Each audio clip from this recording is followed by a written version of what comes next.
start our proceedings, I welcome Ranjit, Chairman of the ICAI, for the meeting. Thank you, Salim Bhai. A very good afternoon to the most respected participants and to the most respected faculty member this fine afternoon. Kaladharan sir has been, what do I say, a veteran in the bank audit sector, if I can call it. A very, very senior personality, and to be frank, has always been very active with taking sessions, imparting knowledge when it comes to bank audit, especially for Ernakulam branch. He's just been a phone call away for anything with regard to the bank audits.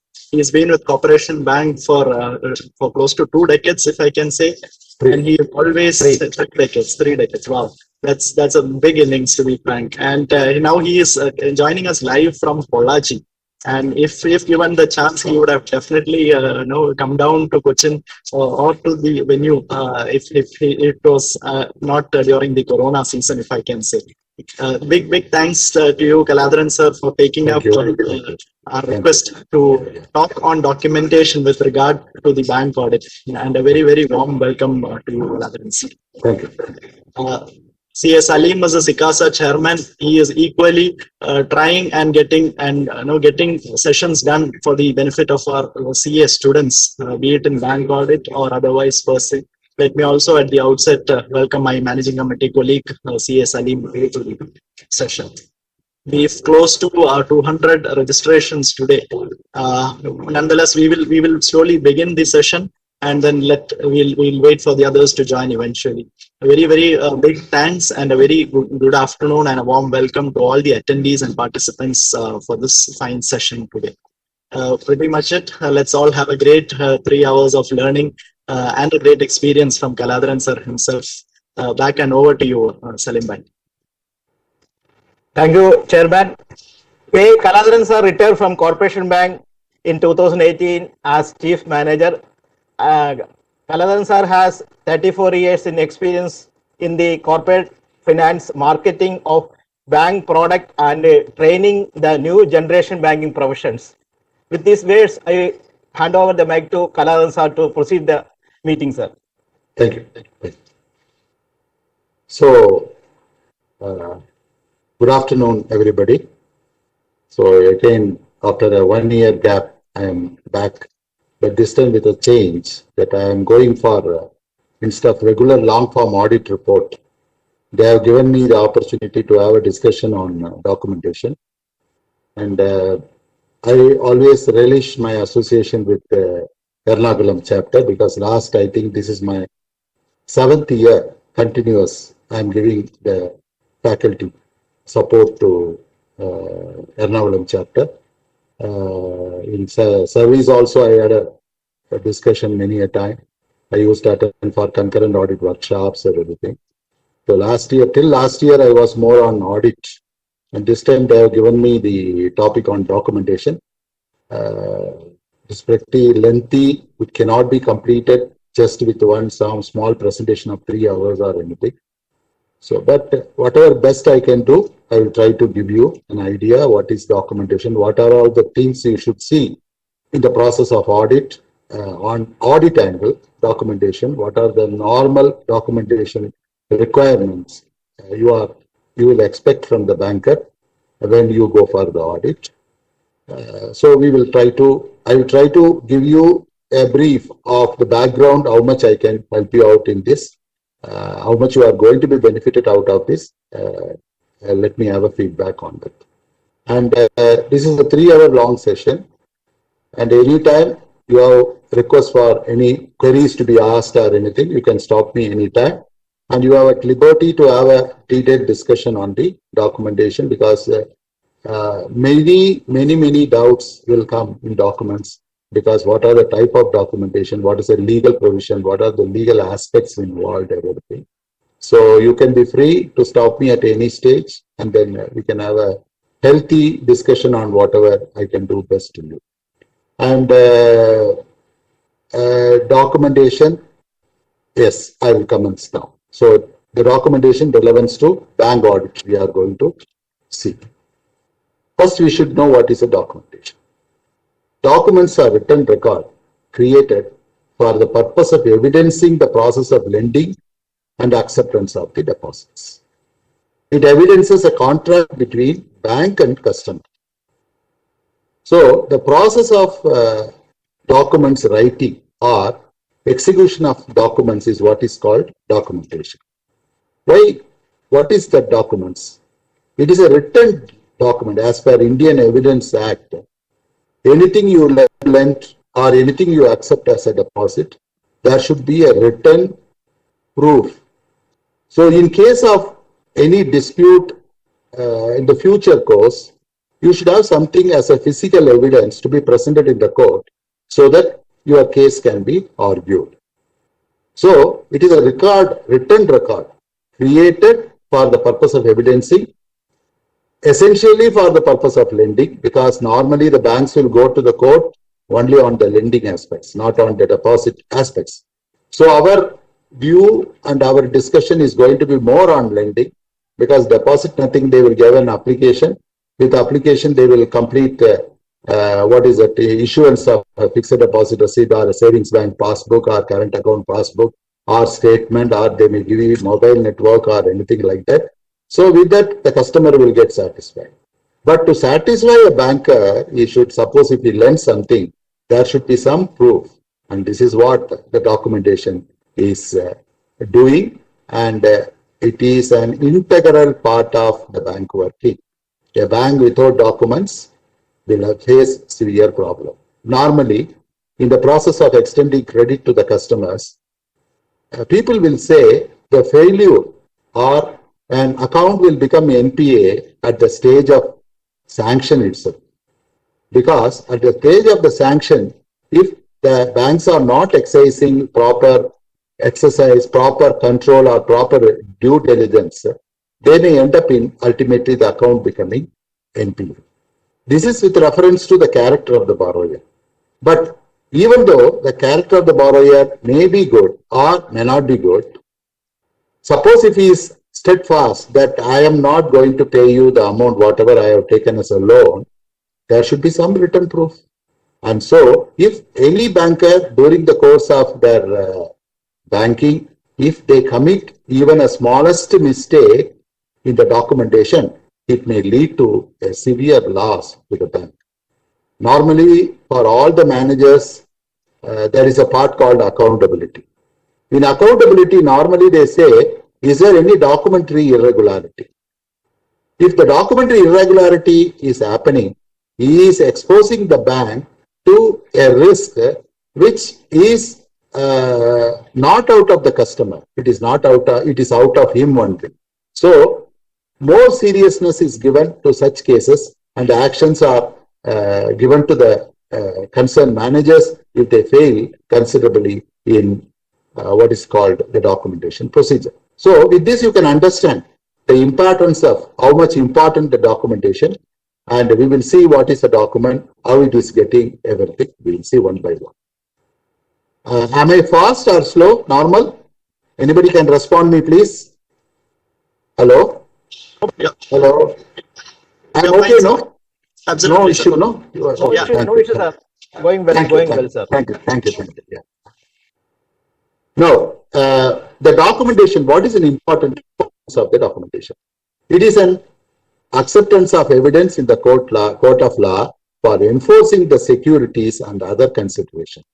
Suppose the banker has taken some collateral security by way of stock. An unsold stock is lying in the godown, but the party has failed.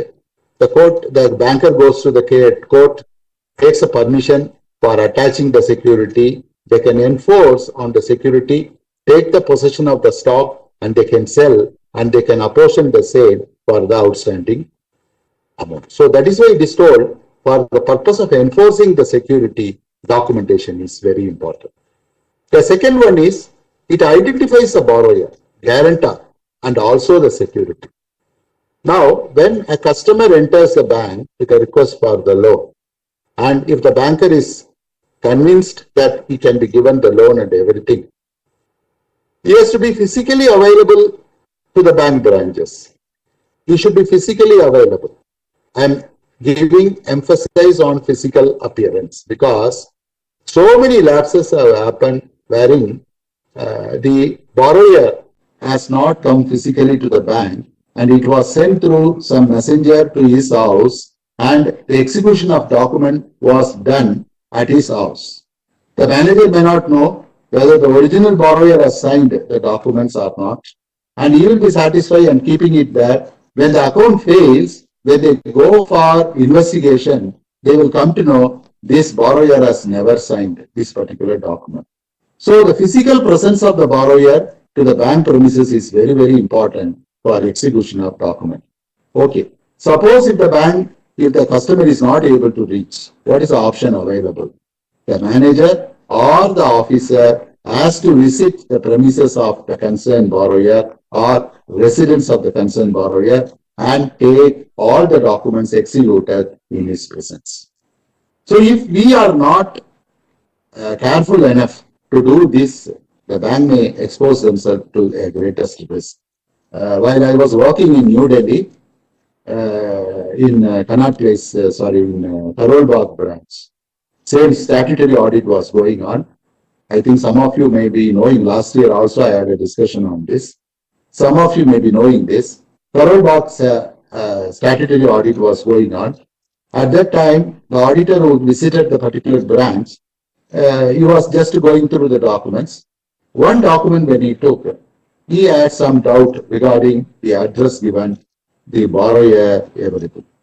So he requested the bank manager that I wanted to visit this particular premises to see what type of the business these people are carrying out. He was a jewelry or a jewelry maker. That means he is used to manufacture jewelry and then sell the same to the jewelers. The exposure by the bank was to the extent of 50 crore as a working capital loan.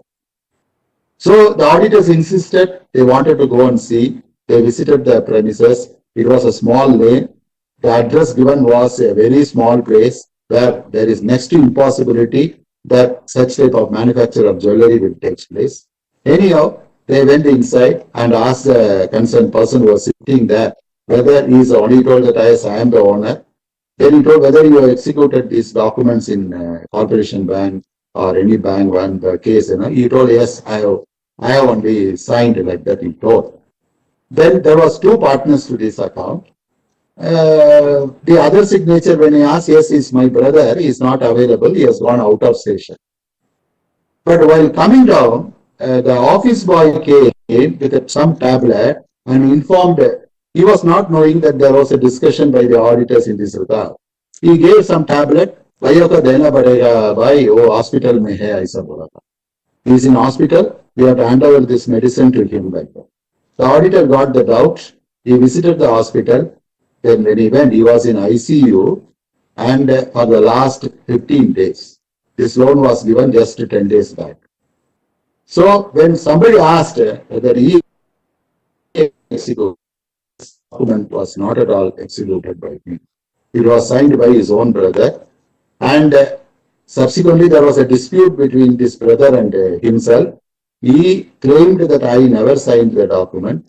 There was a big issue. The account has become NPA. It has become a criminal case and the concerned officials were put under unnecessary inquiry, CBI, everything because the exposure was 50 crore. He was subjected to a different type of charges. So this is what I want to emphasize. The borrower has to physically come and execute the documents. If he is not coming to the bank, at least the bank officials should visit the concerned premises or residence of the borrower and then confirm that the same is executed by him only. This is the same case in respect of the guarantor. Guarantor means you should be doubly careful because nobody easily will give guarantee in respect of any loan on behalf of the borrower. So if it is a guarantor, he should be also physically available to the bank premises for the purpose of execution of documents. Now, each type of facility the bankers give, the type of documents taken will also differ accordingly. Now we will see each cases differently in the course of my discussion. First, let me cover the general aspects. What are the documentary procedures involved and everything. Then we will see independent loan cases. What are all the documents you are supposed to take. Now, creation of documents. Documents have to be filled in the same handwriting or it should be neatly typed. Nowadays, you know that all the public sector or private sector bank, they have a processing center. When the processing center process the loan, after completion of the processing of the loan, they generate the documents also. In those cases, the documents will be neatly typed. Suppose if you are taking physically the copy from the bank premises and extending, where sometime what will happen, the loan limit will come within the powers of the branch manager. So in those cases, there may not be any process involved. So he himself will write. In those cases, it should be written in the same handwriting, same ink. There should not be any discrepancy as far as the handwriting is concerned or the ink is concerned. The document should be executed by the applicant for the loan or deposit. It can be executed by the power agent if the same is permitted by the power. In some cases, when the borrower is living in abroad, he may authorize some of his close relatives or friends or anybody as a power agent, and the power of attorney person, the agent, power agent, can also come and execute the document. But what are the precautions you have to take? The power copy should be a registered one. It should be registered with the registrar of this registration office, number one. Number two, the power should specifically mention that he is entitled to take loan on behalf of the borrower, number one. Number two, he should also allow him the power to execute the documents on behalf of the customer. So it is always a very risky proposition asking a power agent to come and sign, although there is a registered power of attorney and everything. Banks should, as far as possible, should insist the borrower to come and physically and then execute the documents accordingly. The name of the applicant should be correctly spelled as it is in the KYC document. Nowadays you must be knowing, if you want to take even 10,000 rupees loan from a bank, they insist on PAN card, they insist on Aadhaar card or driving license or on voter's ID, or they may insist on other passport or any such things. These documents are called KYC documents. In other words, it is called Know Your Customer documents. So whatever the spelling, it is written in Aadhaar card. Nowadays, Aadhaar card is taken as a base for any loan to be given. Whatever the name, it is spelled in the Aadhaar card, the same name should appear in the document. There should not be any discrepancy as far as this is concerned. Suppose if it is written as Raman, K. Raman, R-O-M-A-N, even if they are written in the Aadhaar card, you should execute the document also in the same name as R-O-M-A-N. Suppose if a couple of KYC documents are given and in both the documents the name is differing a lot, then you should not accept such type of loan proposals. You should say either let him go and correct himself with Aadhaar, the name of him, or there are two proof where identical names are appearing, it should be taken. So the spelling of the name of the customer is very, very important. What are the type of the facility we are going to give you? That should be clearly mentioned. Suppose if it is a cash credit, it should be written as a cash credit. If it is mentioned as a term loan, it should be given as a term loan. If it is given as an housing loan, it should be mentioned as a housing loan. So whatever the type of the facilities we are giving, that should be correctly mentioned in the documents. Next is limit sanctioned and rate of interest to be charged, and method of charging should be correctly mentioned. What is the total consideration we are going to give by way of a loan? That is what is called limit sanction. This limit sanction should be specifically mentioned, and after that rate of interest. Now this rate of interest is very, very crucial, because you must be knowing, all of you may be knowing, that there is a concept called MCLR, marginal cost lending rate. What will happen that nowadays the banks, when they sanction, they say MCLR plus the spread. Suppose the present MCLR rate of a particular bank is 7%. They say, suppose if the housing loan is given, MCLR plus 0.25%. That means the interest to be charged to this loan account is 7.25. Why it is mentioned like that? If there is a frequent change in the MCL law, suppose imagine after 3 months, this MCLR is getting reduced to 6.75, then automatically the loan proposal also will get a reduction in MCLR. Suppose if the MCLR rate is hiked, then the increase in the MCLR rate should also will happen like that. So when they write a document, they should say very clearly how the interest is going to be charged, whether it is on MCLR, fixed rate, or it is going to be on the floating rate. Floating rate concept, it will be linked to MCLR only. Sometimes fixed rate may be allowed. That means they are not going to be linked with MCLR. It will be as a fixed loan for 5 years interest rate. In those cases, the fixed rate have to be mentioned in the document. So when you go through the credit sanction, the limit sanction letter which comes from the controlling office, you should go through each and every item very carefully. What is the type of interest rate they have specified and how the document is written accordingly with a clear emphasis has to be given in this record. And the amount of loan, I told the limit sanction, the process of the release should be invariably mentioned. What is this process of release? Now, if the branch is giving a cash credit, it is going to be a running account. Running account means you cannot say it cannot be released in one full shot. The party has to issue check within the limit and they have to avail that within the limit, and even the DP will differ depending upon the stock, whatever statement he has given and everything. Sometime one fixed, now being Kerala, you must be knowing all these gold finance companies are operating, Muthoot, Manappuram and all these things. They prefer to go not on stage-wise release. They say, we want one bulk that is called working capital term loan. We call it as a working capital term loan. Although it is opened as a cash credit limit, that the releases happen in one full shot. And even while repaying, they repay it as a bullet shot. One repayment in one full amount, they will repay that. So how the release of the particular loan is going to happen, it should be clearly mentioned. Similarly, you take the case of housing loan. If the housing loan say that the amount has to be released on the stage of construction, that is at the foundation level, the lintel level, concrete level, and then completion on plastering or painting, whether the branches adhered to that release schedule, whatever it is mentioned in the particular sanction letter.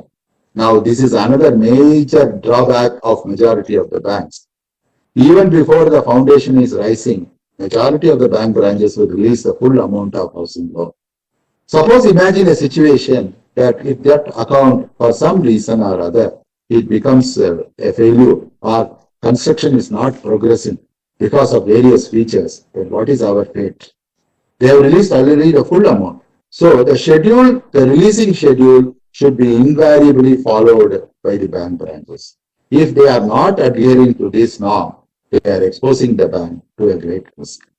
Repayment method. Suppose for housing loan, during the course of construction, and similarly for education loan during the course of studies, an holiday period is given. Holiday period means during the construction period, you need not have to pay any amount of EMI. And similarly for education loan, during the period of EMI, during the period of studies, you need not have to pay any EMI.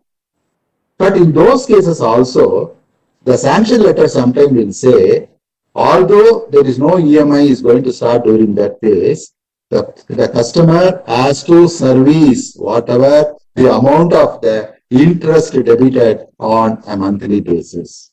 If that clause is mentioned in the sanction letter, invariably, whether the branch is adhering to that, whether they are collecting the interest at the periodic level of 1 month or monthly, that should be checked. Suppose if 3 months continuously, if the interest is not recovered from the borrower, straight away the account can be treated as a non-performing assets. So the sanction letter is a very important tool.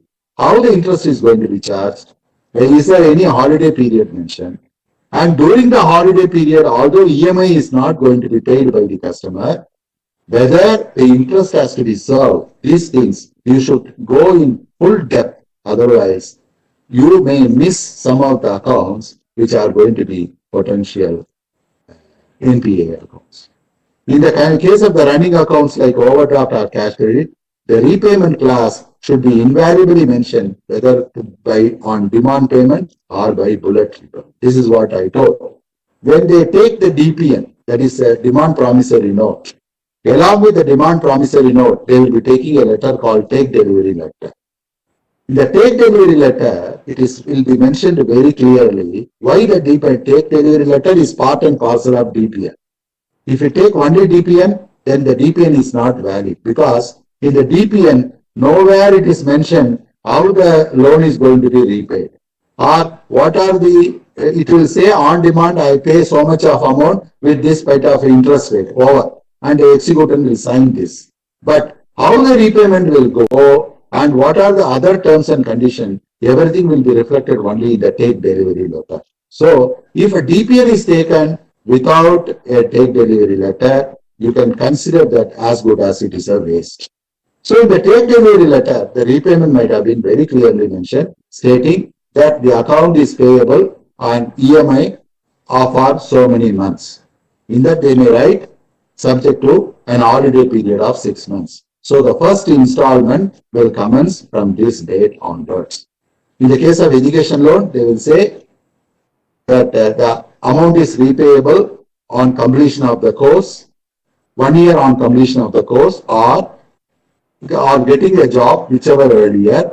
But during the course of the studies, the interest has to be served by the student. If it is mentioned, invariably, that should be also whether the bank branch is collecting the interest, that should be checked. If the 3 more installments are pending, then the account for all purpose will qualify to be treated as a non-performing asset.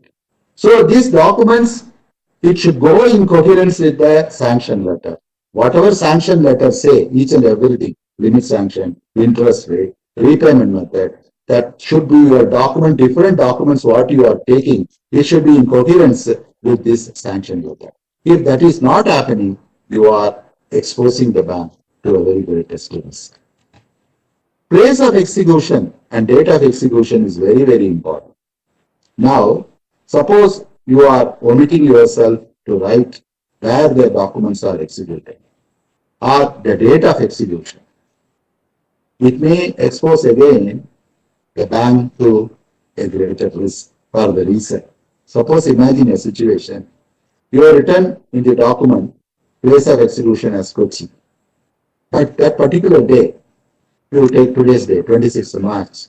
The particular borrower was somewhere abroad or somewhere outside the state, and he is having some proof to justify that during that day I was not available in Kochi, and bank has by mistake, no, by wantonly, in order to create a document, they have entered like this, then the bank will have no say on this. That is why I told in the initial stage of my discussion, physical presence of the borrower is very, very important.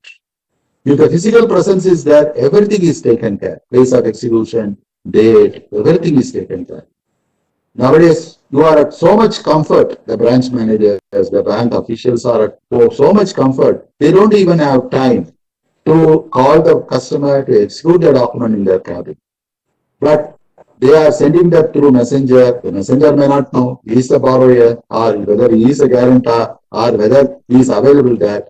Please, what will happen if you are not doing the place of execution and date of execution, then you are exposing the bank to a very great risk. So place of execution and date of execution is a very, very important aspect to be carried out in documentation. Next important is documents to be stamped. The stamp law, Indian Stamp Act says that the stamp act, the stamp value applicable to each and every type of documents you are taking, it varies from state to state. What is there 50 rupees in Tamil Nadu may not be there as 50 rupees in Kerala. It may be 100 rupees. So, as per the state law, what is the stamp duty applicable for each and every document? You should stamp it. What will happen if you are not stamping it? If you are not stamping it, it will not be admitted as a evidence in the court of law, number one. Yes, of course, it can be admitted provided he goes to adjudication to the collector for affixing afterwards with a penalty of 10 times of the value of the stamp duty. Suppose if 100 rupees have to be affixed, he has to pay a penalty of 1000 rupees along with 100 rupees. Then he can fix, and the collector has to, the authority who can adjudicate is only district collector. The district collector will adjudicate that, and then it can be admitted as an evidence in the court of law. So, the affixing the stamp is a very important aspect in documentation. If the documents are not stamped, just imagine a situation where the bank manager has failed to affix the stamp. Tomorrow, if it is not accepted as an evidence in the court of law, whether the head office or the zonal office will leave him so easily, because 10 times penalty he has to pay. If it is 200 rupees, how much? 2000 rupees he has to pay. Who has to make accountable for that? Whether there will be time for him to go to collector and adjudicate all these things. So automatically, the concerned manager or the bank official will be put with accountability issue. So affixing the stamp is very important in documentation. Now the question is, in some branches, the DPN, there is a demand promissory note, when they affix a revenue stamp. Yes, as per law, in demand promissory note, only revenue stamp has to be affixed. So if you affix the revenue stamp, suppose imagine a situation, he has affixed that head up, that means ulta, he has fixed the pasted, the stamp ulta. Whether the DPN is valid? No, it is not valid. So even when you are checking DPN, you should be very careful whether the revenue stamp is affixed head up of the the line symbol should come head up. If it is not affixed properly, then it is not valid. So see, small things, but how much important it is, you see that. It may create a big loss, whether it is place, date, stamping, or anything. It may create a big risk to the concerned banker. So, at the stage of execution of the documentation, they should be very careful when they undertake this type of activities. Now, the question is when the stamping has to be carried out. The stamping has to be carried out on the day of the execution of the document or a prior date, not after release of the loan. Now, you might have observed, this is very important, in some of the housing loans sanctioned, we normally take an affidavit from the customer in a stamp paper. Okay. In a stamp paper, we take an affidavit. The affidavit will say that I have not borrowed housing loan anywhere. There is no encumbrance on this property. And I will commit hundreds of undertaking, everything in the stamp paper. It will be notarized by a notary, and the borrower will sign and come and hand over. The bank manager or bank official, on seeing the stamp, oh, it has been done on the bank stamp paper, so it is valid. Suppose, imagine a situation, the stamp paper was purchased on 27th or 28th, and the release of the loan takes place on 26th. You must be knowing, when you take the stamp paper, there they clearly mention who is the vendor who is selling that stamp paper, and there will be a round seal. In the round seal, what is the serial number of the stamp paper he has issued, and then down that he will write invariably the date. The date is very, very important. If the date is subsequent to the release of the loan, then the entire affidavit will not stand good in the court of law. And I know, I am telling you, just as a hint, you go to the bank branches, and while you are scrutinizing the document, you just see whether the court stamp paper is taken in the correct date or not. I am telling you, majority of the bank branches will not take But what is the reason I will tell you? They may not have time to go and purchase a stamp paper from the vendor. So they will say, you come tomorrow, today I am releasing your loan. You come tomorrow, I will purchase stamp paper and keep it ready. Everything you will say. Customer is happy. Ultimately, he is getting the amount released. Why he should bother? Next day he may not come. After 3 days he will come. The manager might have, in the meantime, might have forgotten to take the stamp paper also. He will go to immediately, he will send the messenger, go and take a 100 rupees stamp paper. It will be brought with that date. That means after 3 days of the release of the loan, he will ask him to execute the affidavit. That particular affidavit will not be valid at all. So, checking for the date of the stamp paper is very, very important. Either it should be prior to release of the loan or on the day of the release of the loan. This is very important. Even any stamping, you do that. It should be prior date or on the date. It should not be subsequent to the release of the loan or anything. Similarly, after the stamping process is over, what will happen is they used to affix a round stamp over the stamp and then sign by the bank official will sign over the stamp. Why it is done? Any stamp which is executed on an agreement or on any document has to be cancelled. If that is not cancelled, then again that particular stamping will not be valid. That is why normally you see whatever the code stamp they affix, over that they used to affix the round stamp, and over the round stamp, a bank official will sign it also.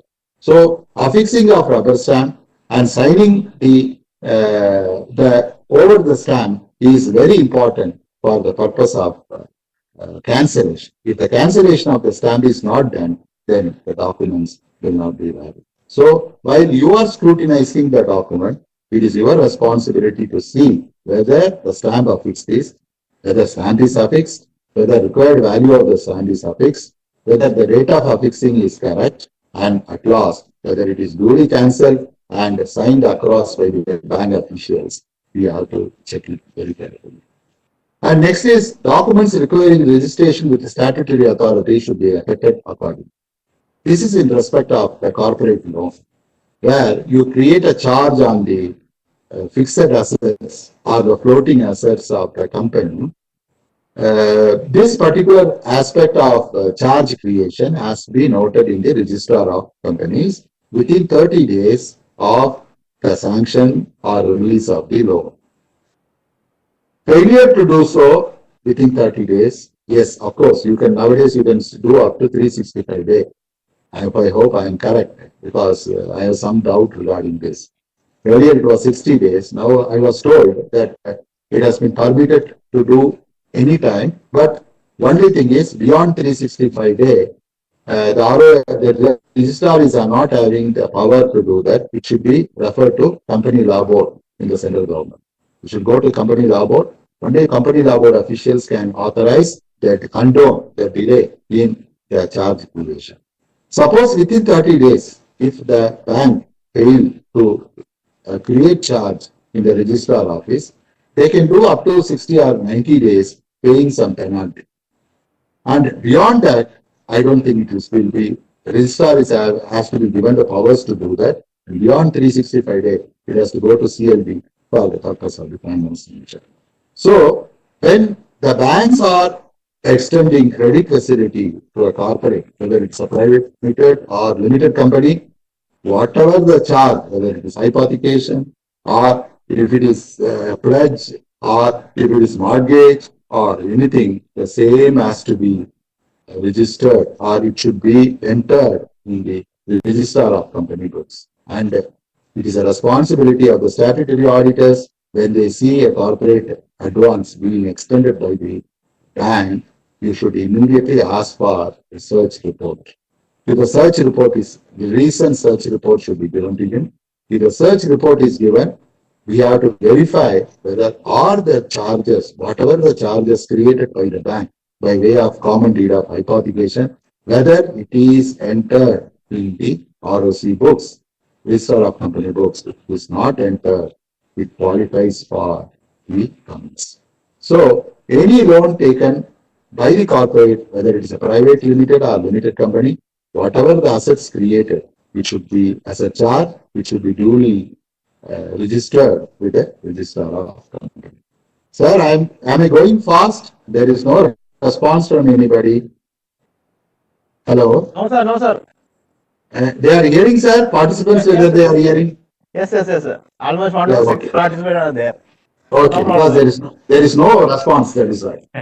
Going smoothly. Going smoothly. That alteration in the document written or typed should be authenticated by the applicant with a full signature, not by initials.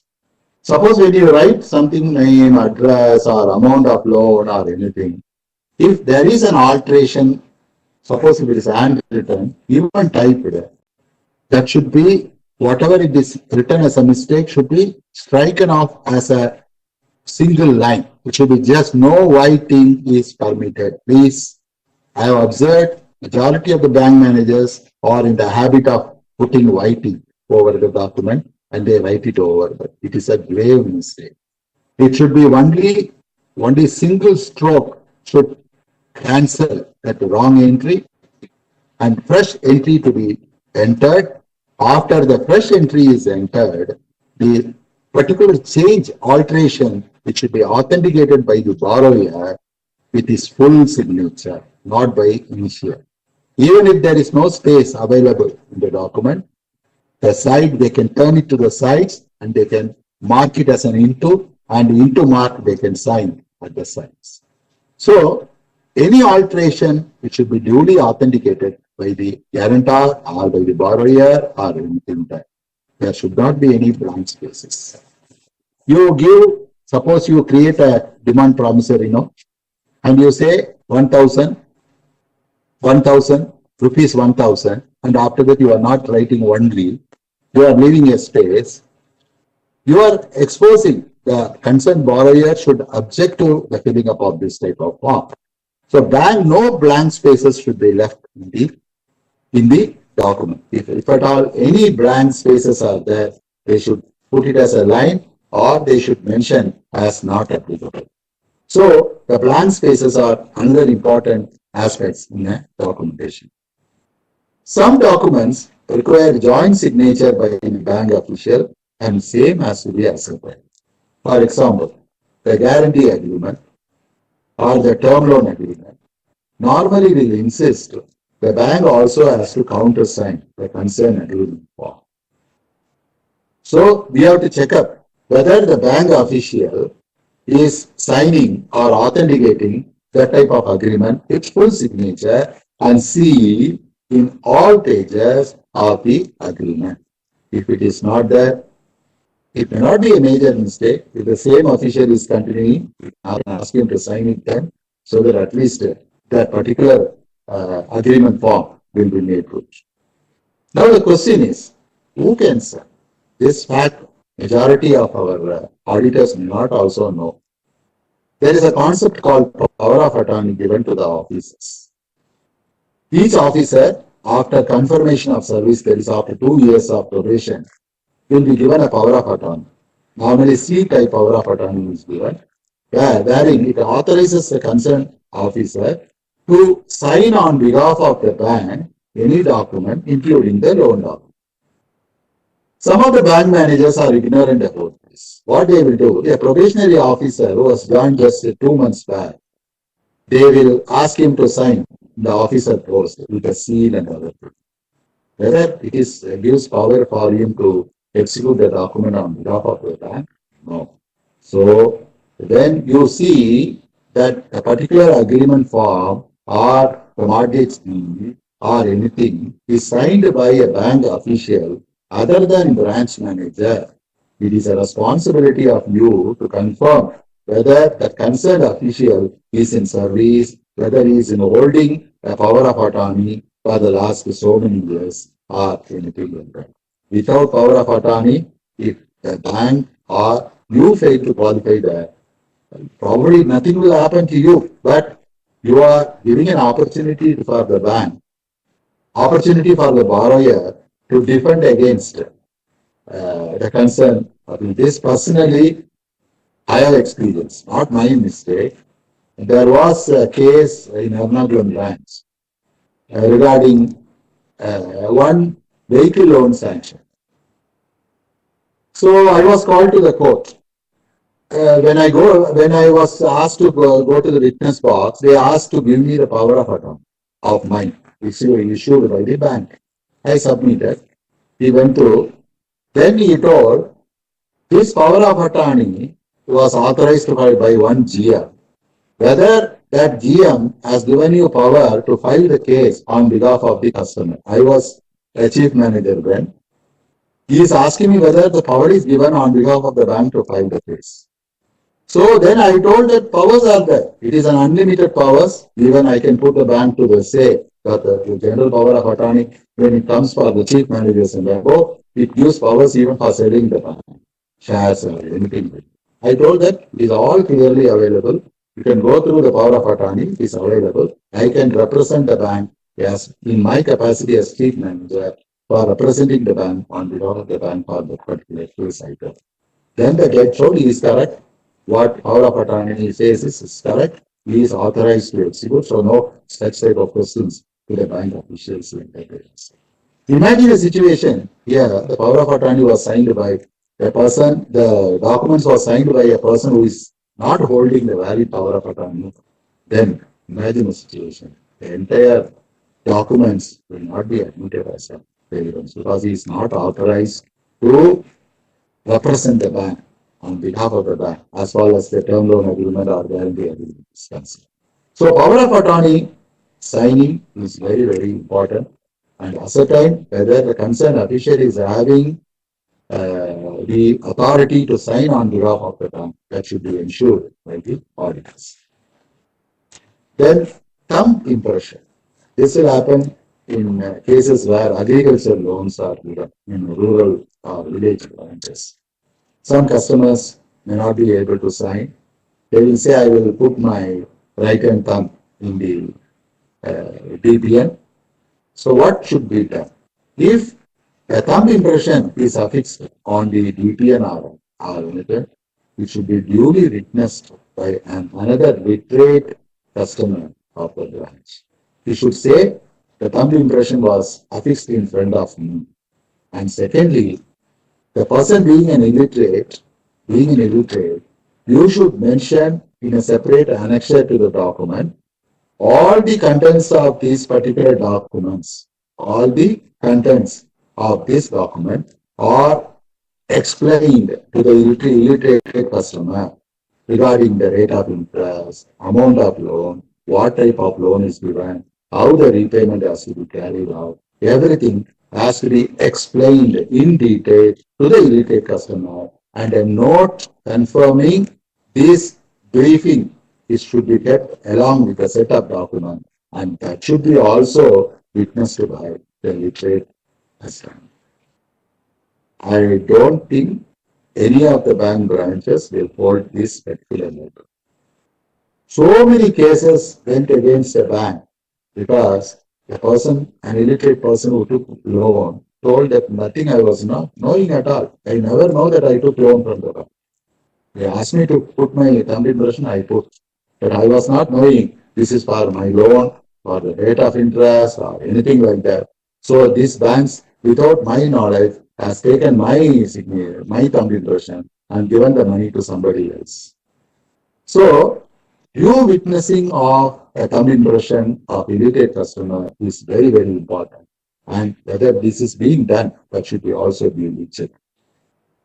Now, regarding stamping of the document, we have done in a very great what I have explained to you when it should be carried out and how the document stamping should be done, how the cancellation of the stamping should be done, everything we have already discussed. Some cases, documents cannot be executed by insane. Suppose if somebody is mentally not all right, he's an insane, he is not competent to go for the contract.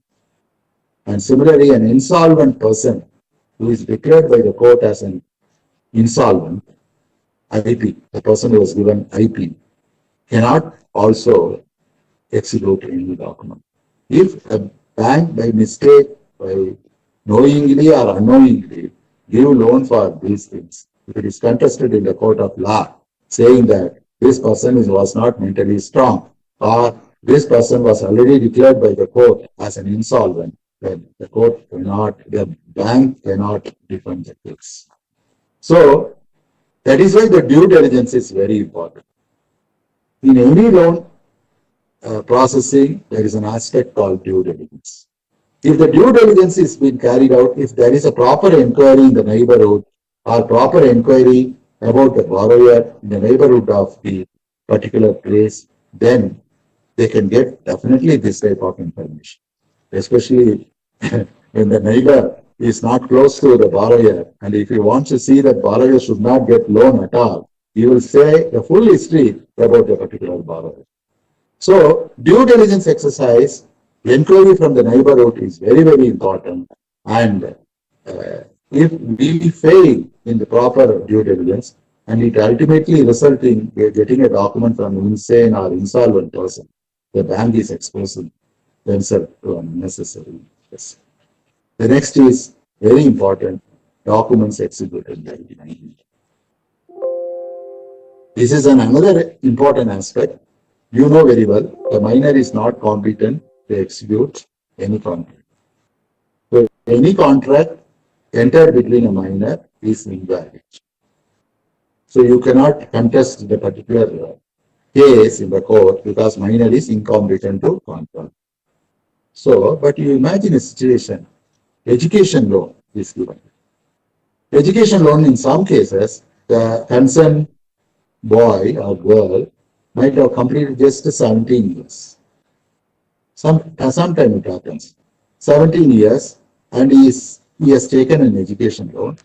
The loan was signed on behalf of the minor by his guardian, that is by father.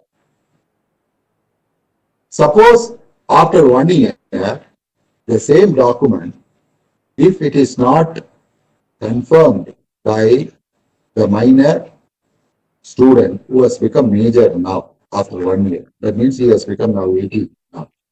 If he has become 18 now, and if he is not confirming that this education loan was taken on for my benefit by my father, and I confirm my father or guardian has executed this particular, all the documents in connection with the education loan are only for my sake, and all the documents executed on my behalf are valid, and I confirm the same.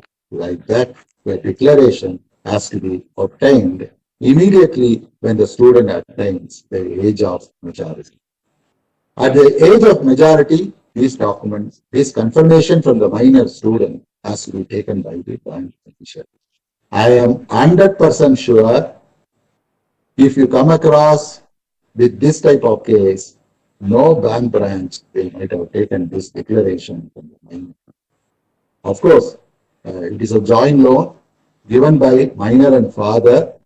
So the bank can still have protection with the father, guardian. They can fight with him in the court. But why? If you are taking these documents in the stage when he attains a majority, the liability is getting distributed between the minor student, and tomorrow the student may go away from the parent because of the marriage or after fighting with the parent or eloping with some girl on love marriage or something like that. We may have some difference of opinion with the father. He will say that you have taken loan, why I should pay? Suppose if you are not God, if you was a minor that time, if he was a minor that time, and if you are not taken this declaration after 1 year, attaining the majority, then the bank cannot contest against you. So, the age, verification of the age of the minor student is very, very important. If he has already attained 18 years of age, there is no issue. Suppose if the boy has not attained 18 years of age, and only next year is going to attain that, it is the responsibility of the bank branch to get a declaration. There is a specific format. Each bank branches is having the format. It should be insisted. The boy should be called, or you have to execute a fresh set of document with a major son and parent. Suppose you may say that first release has already happened and the document dated will be subsequent to that. There is a clause in negotiable instrument that even a past consideration is a consideration, or future consideration is also a consideration. If any consideration is given earlier and you are taking a document now in order to protect the document, still it can be admitted in the court. So either you take a fresh set of documents from the son and the father, or you take a confirmation letter from the boy stating that his father has only signed on his behalf and he owns a responsibility for the loan. This is very important. And because Kerala, you must be knowing lot of nurses education loan is given because it was a government thing. There is a lot of pressure to the bank manager that he has to release this loan. And when they do this type of mistake, normally they do that. And if you come across with a case, kindly help the bank manager asking the borrower to come and do a letter or predated or something and try to keep that along with that document. It will help you as well as help the bank as well as help the economy. So this is very important. So we have seen that ROC, how the ROC, any fixed on floating charges created, that should be duly registered with the registrar of company. And whenever you go for audit, you have to insist on the search report from them and see whether whatever the charges which are mentioned in the common deed of hypothecation, whether it is reflected in the charges report. It is very important. Suppose if the common deed of hypothecation say that the charges created on the stock, book debt, and all the movable machinery. Suppose if the bank has filed the charges only in respect of the stock, leaving book debt and other things, you are exposing the bank to an unsecured nature in respect of the book debts as well as in respect of the machinery. So why we are doing the charge creation is it gives a secured creditor value to the bank. That means if at all the company goes for liquidation, you will attain the status of a secured creditor. If you are not doing a charge creation, you will become an unsecured creditor and you will get only in proposition of whatever the sanction. Ultimately, the liquidating official is giving only a portion of it as it is there, like any other unsecured creditor will get. Next is very important. In Kerala, this is a very ruling way of extending credit facility. That is in respect of multiple banking facility, consortium lending. All these gold companies, like whether it is Muthoot, Manappuram, or what is it? So many companies are there. These companies, they always prefer to go on multiple banking facilities, not on consortium. Although the rules say, although RBI says that any limit which exceeds 150 crore, it should be necessarily only through a consortium. No banks are following this rule. Why it is so? Because if it is consortium, what will happen? The rate of interest will be uniform among the member banks. Suppose if the consortium leader decide that we are going to charge only 7.5% for the working capital term loan, what we are sanctioning to the gold company, then all the banks has to follow the consortium leader decision. Whereas in multiple banking facility, no such compulsion is there.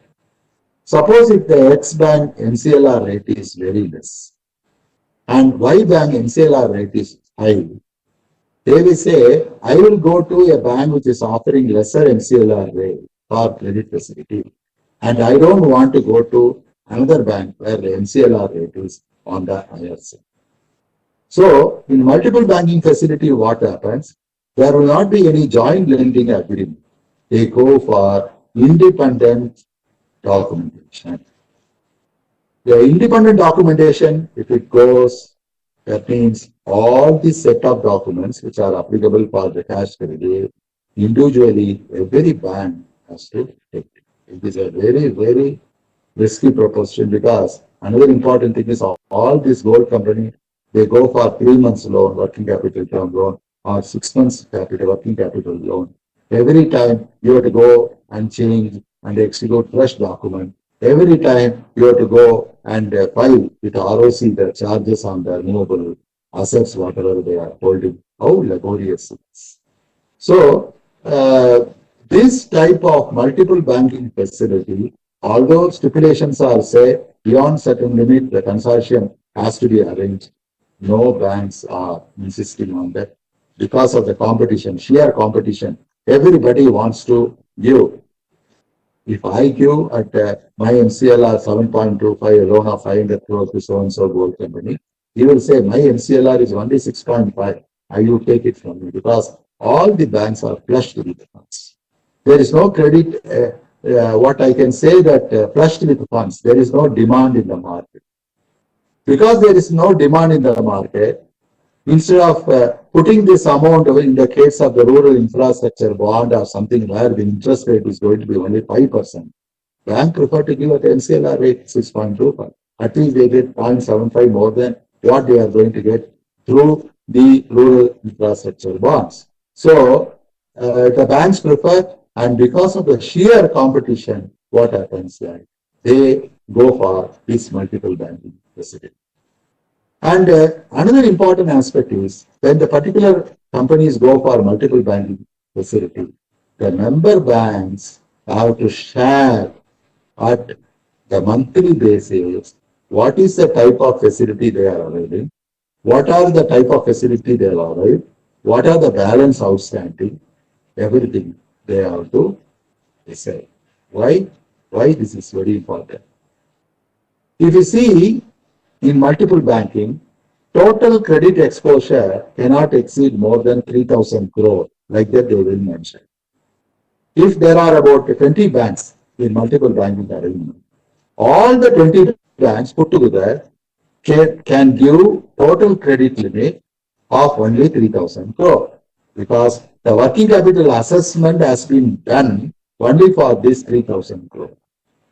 Suppose if one bank is not looking into that, and if at the time of sharing, suppose out of 20 banks, only 18 banks are given the sharing of information. 2 banks are not given the sharing of information. It is a responsibility of the bank branch to call for the sharing of information, verify whether all the limit availed by all these member banks put together is not exceeding the total exposure limit assessed by the working capital limit. I don't know how many of these people, how many of these banks which are offering this type of loan are looking into it. Luckily, there is some amount of discipline as far as Malappuram, Muthoot, all these companies. There is a discipline where officials themselves, because they are also subjected to KPMG and big audit officials. So what happens that they are very careful, they operate within that exposure limit. But is it not our responsibility for the bank officials also to verify whether they are getting the sharing of information? The sharing of the information, it is very important. And that should be kept on record.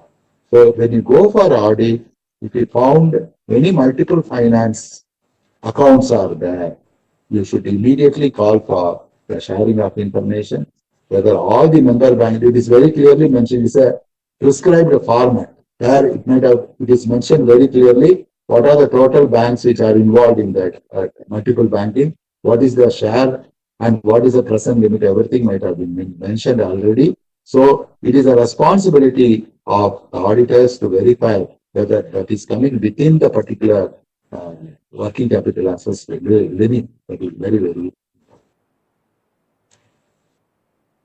Next important is you must be knowing that every document is having a age. Beyond that age, it is dead. It is called a raised debt. This is governed under an act called limitation, law of limitation. Law of limitation says any document executed is having a prescribed period. For example, if you take a demand promissory note, the demand promissory note is having 3 years limitation period from the date of execution. Term loan agreement say, suppose if the repayments are done through EMI, that it means monthly installment or quarterly installment. From the last installment paid, 3 years period is available. Suppose if it is a mortgage loan, where mortgage deed is created for the housing loan, the limitation period is 12 years. 12 years. That means once you take a mortgage deed, that is valid for 12 years. Then about guarantor. I observed that in majority of the cases, the limitation period for guarantor is just omitted. The guarantor liability, as far as limitation period starts, it will start from the day the demand is made to the guarantor. When the demand is made to the guarantor, when the principal borrower failed to repay the loan, and if you are issued a letter to the guarantor stating that you stood as a guarantor for this particular loan, and your principal borrower has failed in the repayment, hence you are requested to pay back that particular amount, this is called demand. From the day the letter is issued, 3 years period is available for the limitation. Beyond 3 years, the guarantor liability is not existing. That is why normally a learned branch manager will not issue a reminder notice for the purpose of the payment of the installment to the guarantor. He is not supposed to issue the reminder notice for the payment of the EMI to the guarantor, because that will be construed as a demand. So suppose if you are not taking the remedy for the remedy, what is a remedy? I will come back. Suppose if you are not taking the proper remedy, the guarantor liability will be you will disown the liability as far as. So the limitation period is very important. How to take the limitation period, how to avoid, how to revive, or how to save the document. It is very important. There is a concept called in some banks, they call it as a revival letter. Revival letter. Some banks call it as an acknowledgement of debt. What it is written, it will be written very clearly. I agree that I have taken a loan of so much amount on such and such a date, and I have executed the consent document dated so and so. The present balance as on this particular day of the loan, as on date of execution of this acknowledgement is so much. That means it is confirming the balance. This confirmation of the balance is more than sufficient as an acknowledgement. So any document when you just scrutinize, you see whether the bank official has taken the revival letter or acknowledgement letter. Within, normally the bank will say, if you have taken DPN within once the 24 months period is crossed, between 24 months to 36 months, the bank should take the revival letter. If you are not taking a revival letter by oversight 35 or 36 months, the document is not valid. So when you scrutinize the document, it is our responsibility to see whether the revival letter is taken by the bank officials properly, whether the confirmation of balance is signed, whether date is affixed in the revival letter or acknowledgement of debt is also very, very important. Because the next revival, that means the next limitation period will start running from the day he is executing the acknowledgement. So imagine a situation if the bank is failed to take the revival letter or acknowledgement letter. What is the remedy? The only remedy available is they have to go for fresh documentation, taking protection under Negotiable Instrument Act, saying that past consideration is also a consideration. They can take a fresh document, make the party to sign, and then you can revive the particular loan. So I'll just give an outline what are the limitation period. For demand promissory note, it is 3 years from the date of execution, number one. In the case of the term loan, payable by EMI, from the day of last installment, 3 years period will come. In the case of the mortgage, it is 12 years from the date of the mortgage duty settlement. And in the case of the guarantor liability will start from 3 years from the day of the demand is made to the customer.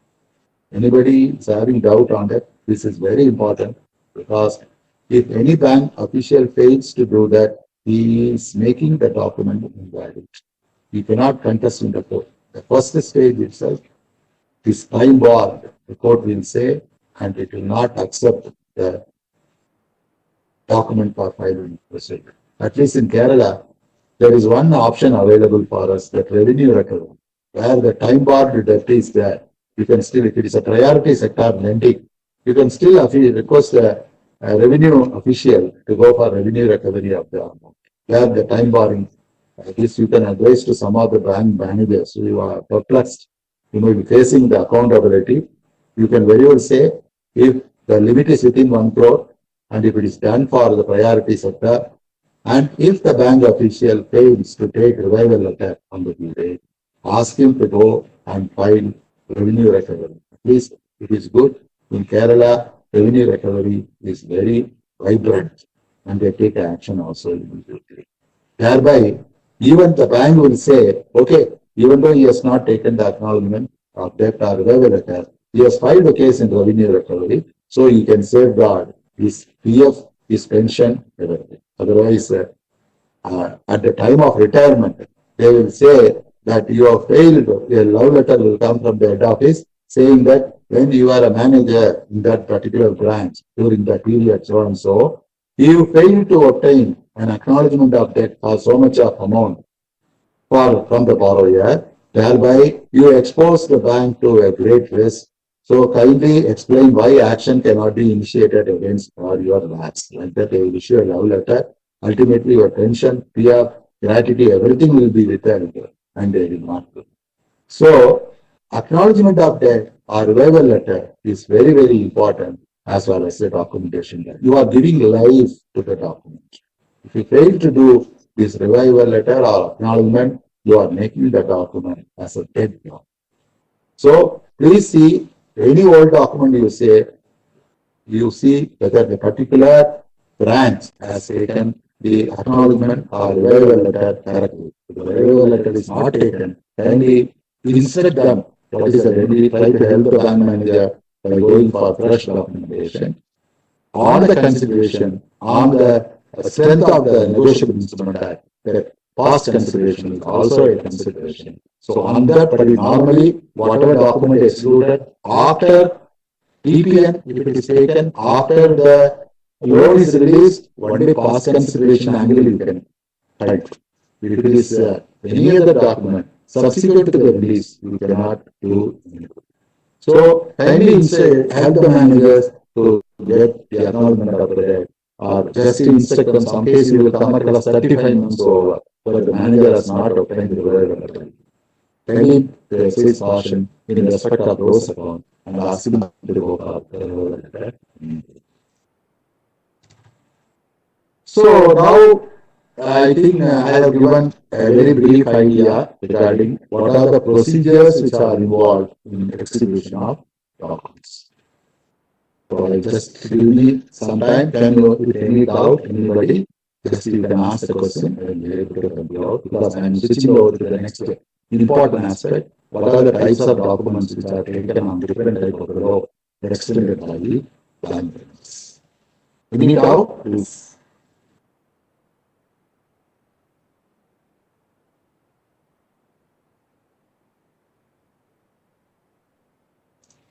Hello? There is one question. Whether acknowledgement of debt needs to be signed by guarantor also? No. Once you take that acknowledgement, if you have not made a demand from the guarantor, and if the guarantor signs the acknowledgement of debt, then the limitation period will start from the day the acknowledgement is made. That means after completion of 3 years, 36 months, you have to take again signature from the guarantor. So it is better not to take guarantor signature as long as the demand is not made. Yes. Okay, sir. Only one question is. Please. There is no question, sir. No question. Okay. All going above it. No, sir. I think everyone is noting. Okay. Now, what are the documentation involved in different facilities we are going to discuss. Now, the banks normally lend for the different segments. So, the type of the documents they take also differs a lot. They take different type of documents for different type of facility, and sometimes we may not know that why this particular document is not taken for this facility.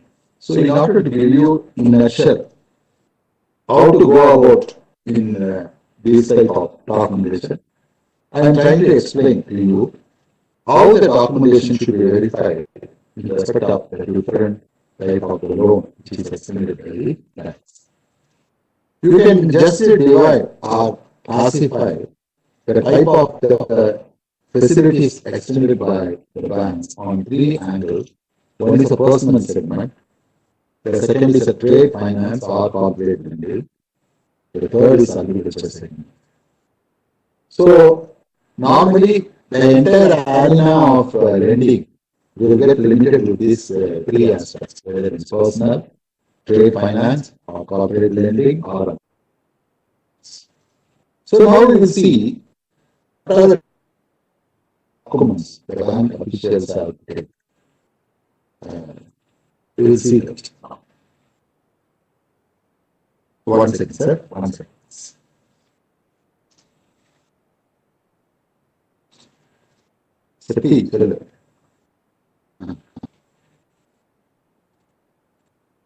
சரி நீ அபிஷேகம் பண்ணு நீ அபிஷேகம்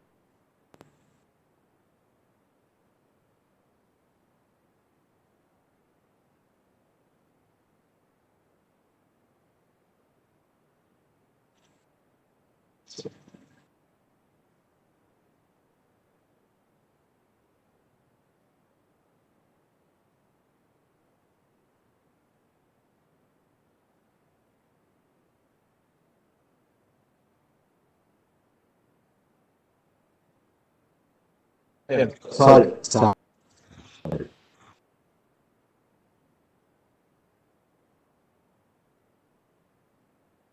Purchase of a two-wheeler or four-wheeler or anything loans there.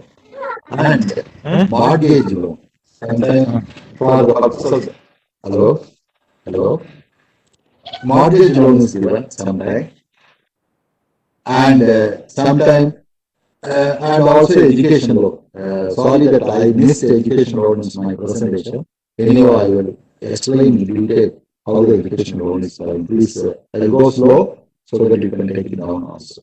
Now, personal loan for the purpose of consumption or for the purpose of medical facility or for marriage is given to normally a salaried class people or to the business people where they have a fixed declared income by way of income tax return or by way of cashing or cash out method.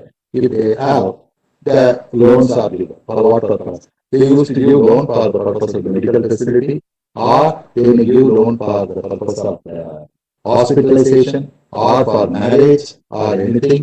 They may ask for the personal loan. Normally, what will happen? The banks nowadays are in practice are suppose if they given a corporate loan to any particular company, the HR official in the particular company will say that we are looking at some loan, personal loan to our employees. So if you can give some group loans to our employees, it will be good. You will also get very good business like that. So nowadays, all the banks are following this procedure of group personal loan to the employees of companies. When it is given, what are the precautions we have to take? Now, there should be an undertaking letter from the company stating that the monthly repayment of the loan, that is EMI, will be recovered from the salary of the employee and it will be credited. Number one. All the employees who are willing to take loan from the concerned bank will be asked to open a savings bank account, and the loan amount will be credited to this savings bank account, or the salary will be credited to the savings bank account. The bank, on the day of the crediting of the savings bank, salary in the savings bank will deduct the EMI. So there should be an undertaking letter from the employer stating that the employee will be asked to open a savings bank account, and the monthly installment will be recovered by them in the salary, or the bank can deduct the amount through the savings bank account. And in that connection, there should be a declaration from the employee also confirming that I don't have any objection in recovering the EMI from my salary by the employer, or they should also give an undertaking stating that you can deduct the monthly from my commitment to the savings bank account in daily. Suppose imagine a situation that the particular employee to whom the personal loan is given, either he died or he left the job and switched over to some other job, but he has taken a loan. What is the option available to us? Now, the same undertaking should also be confirmed by the employer, stating that in case the employee services are getting terminated, or the employee go away from the services or anything, the particular terminal benefits like here, gratuity, or all the other things will be credited only to the savings bank account maintained with the bank, and the banks are at liberty to recover this amount from the salary from the savings bank. So, if in case of group loan, it is a must that the undertaking letter from the employer should be made available as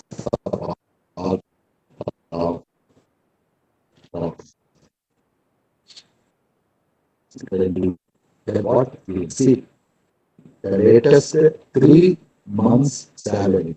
Why latest 3 months salary?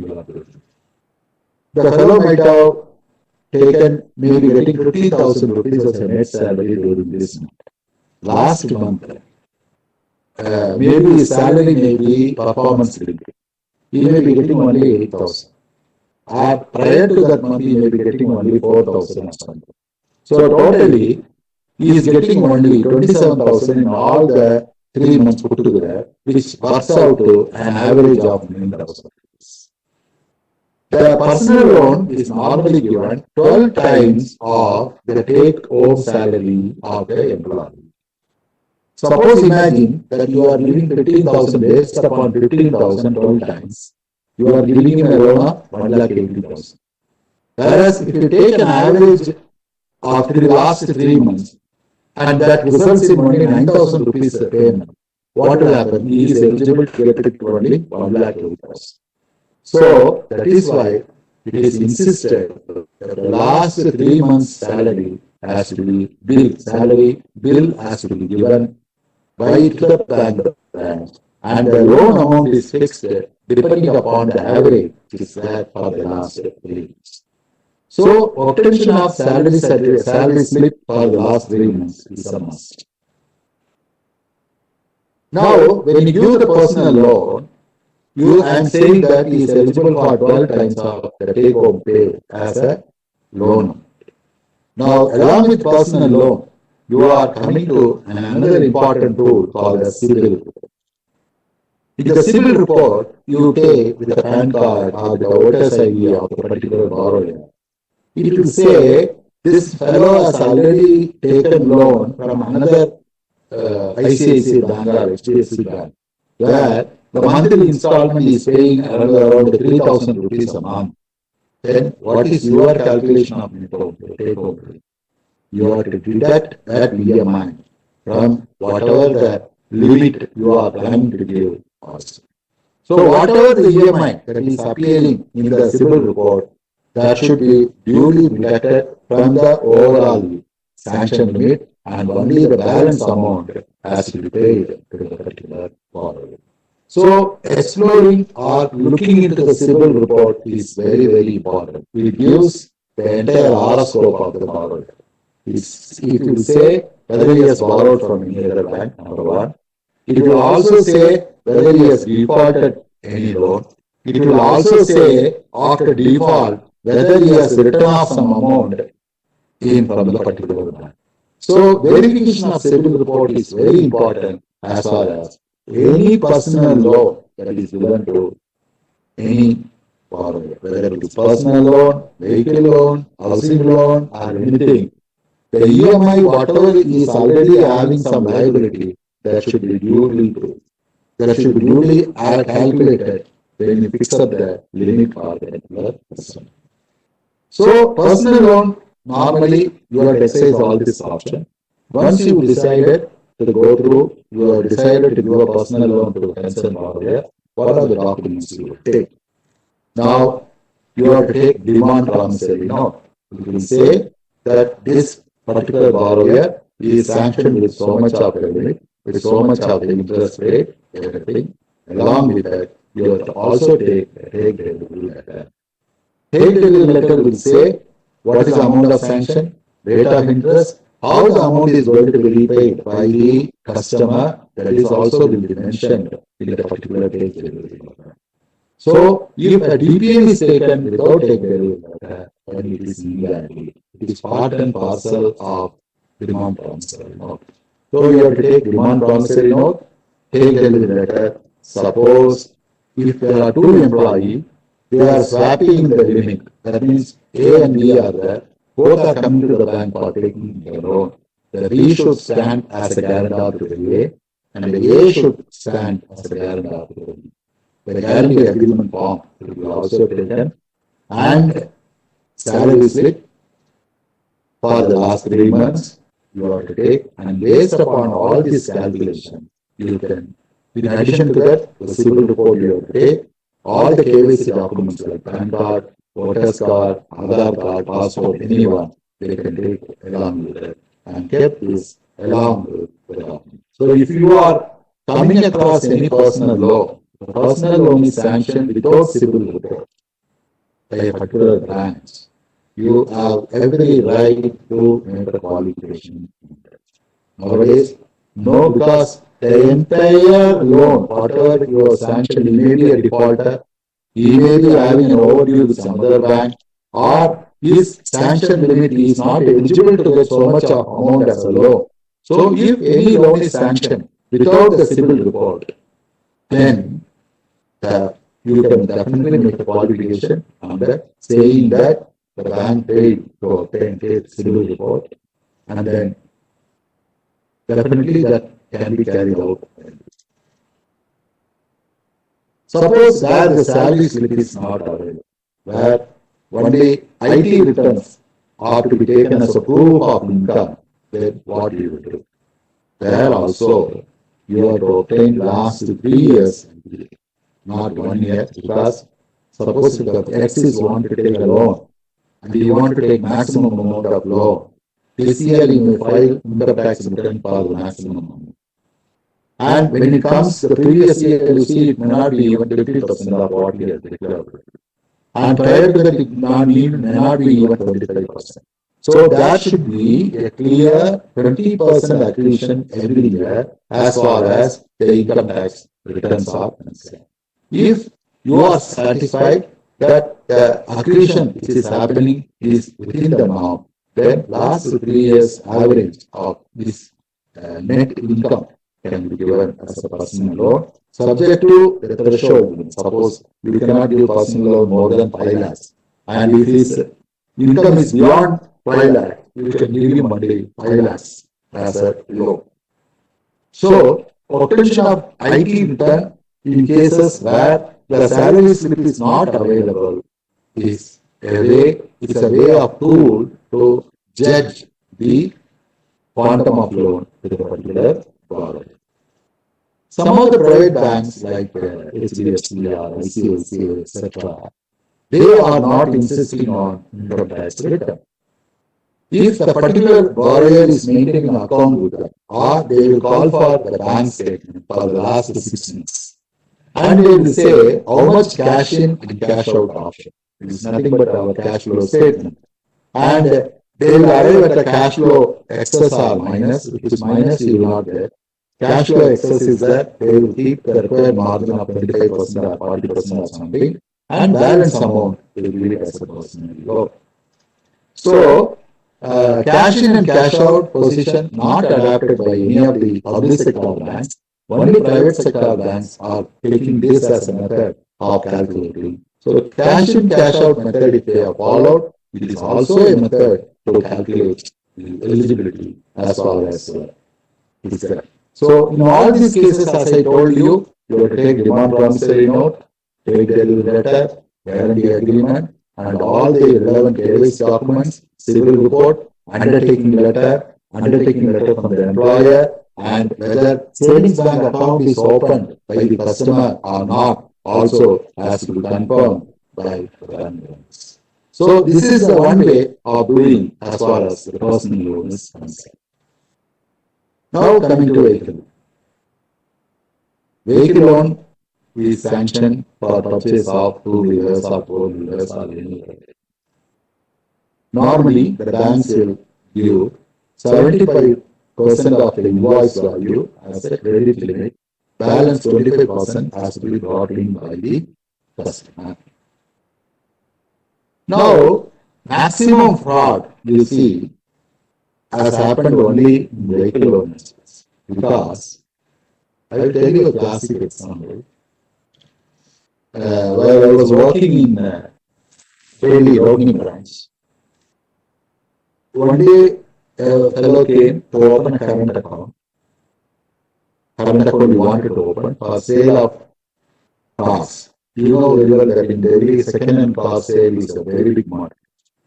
So when I asked him, he told that I am operating second-hand car sale. So I wanted to open a current account.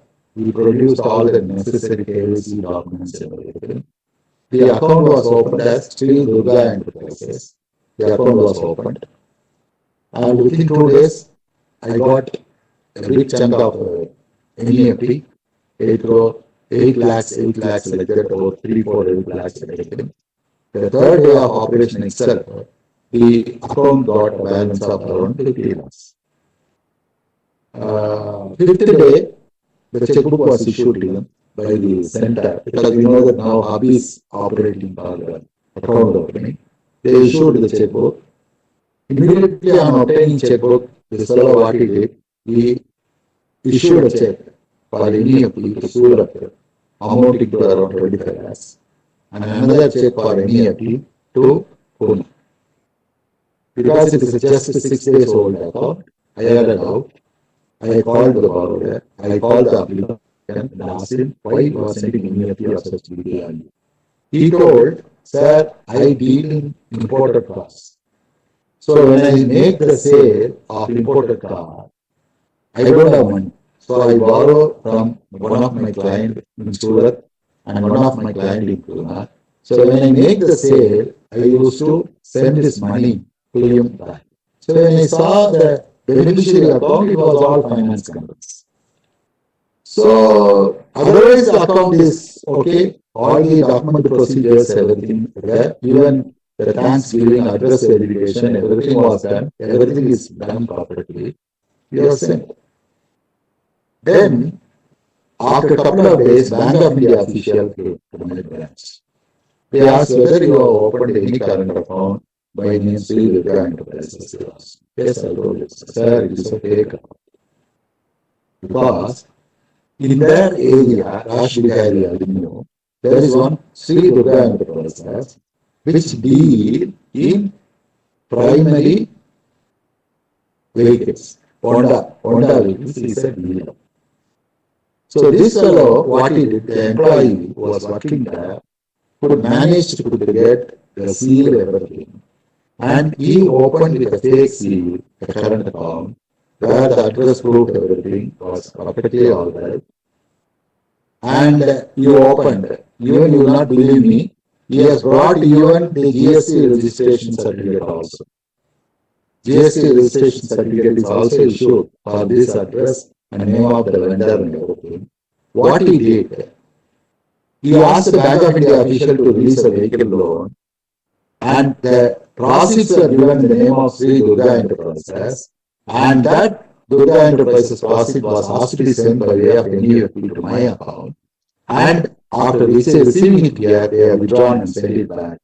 No vehicle was involved. So the Bank of India officials are responsible because the borrowers who came, they have not taken proper care, husband and wife, 4 loans they have given. No bank manager will do like this, and he has done that. He was requesting me to help out because luckily NEFT was sent to my own branch in Surat and Pune.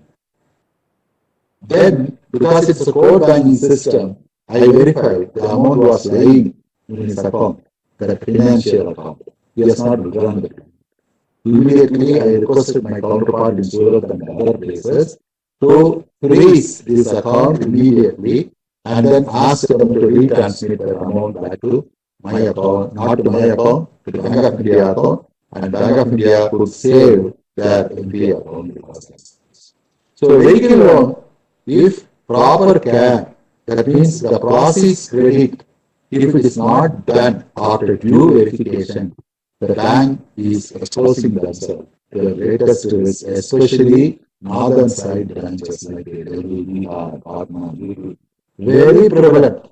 Not happening on our side, southern side, whether it is Tamil or Kerala, this may not happen. But in northern side, it is a very easy way of cheating. So vehicle loan is a very high risk prone there. So any performer invoice, when a particular branch receives a performer invoice, it is their responsibility to see whether the particular dealer is a genuine dealer. You have to make a market inquiry. You can ask a neighbor who is dealing in some other vehicle whether such name is dealing in the vehicle, and if after due confirmation, in my case, if they ask Durga Enterprises, immediately the other vehicle dealer might have told, yes, they are very great, Honda City, Honda dealers only, they might have told. But it is our responsibility to cross-check whether it is the same person who has received the invoice. And based on the invoice only, our lending rates. 75% normally they give us a loan, and balance 25%, any balance amount which is given has to be brought in by the customer, and along with his margin and our loan amount, the NEFT has to be affected to the NEFT.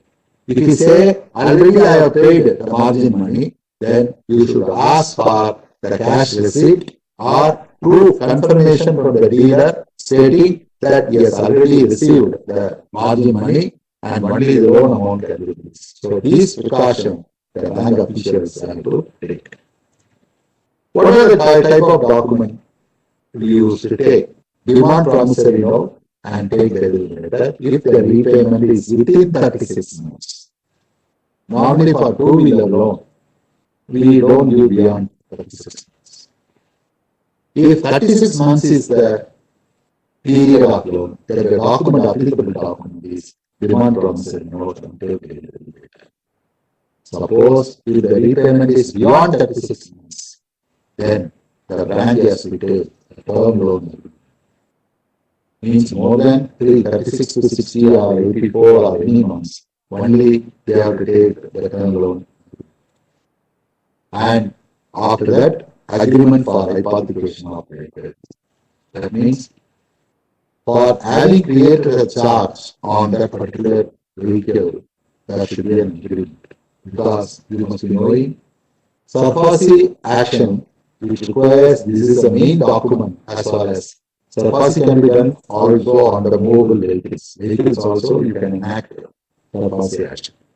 Any hypothecation which is done through common dealer hypothecation, you can enforce surface action.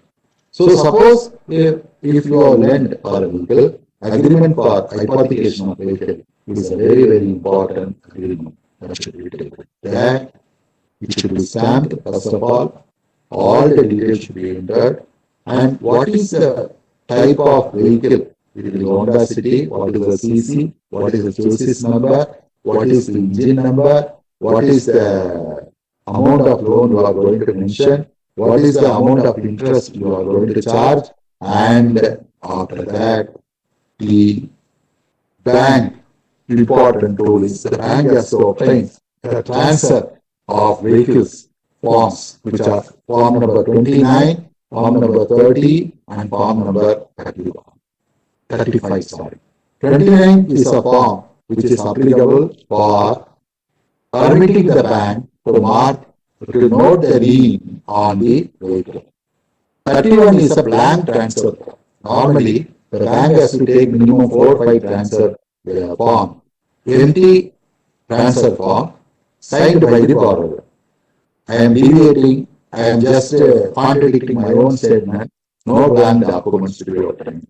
But in this case, you have to take a blank form of 31 because suppose if tomorrow you are taking from only 131 form and you have taken possession of the vehicle and you want to sell, some customer has come for purchasing, but on the day of purchase, if you draw back, and you already created the transfer form, everything, then you lose your claim on everything.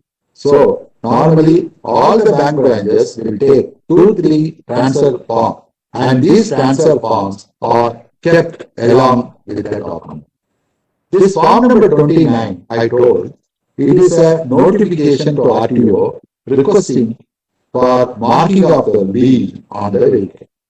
If you see the bottom portion of this document, it will say that confirm that this lien on the vehicle is noted, like that RTO has to sign and give it back to the bank. But I am telling you, no RTO anywhere in the country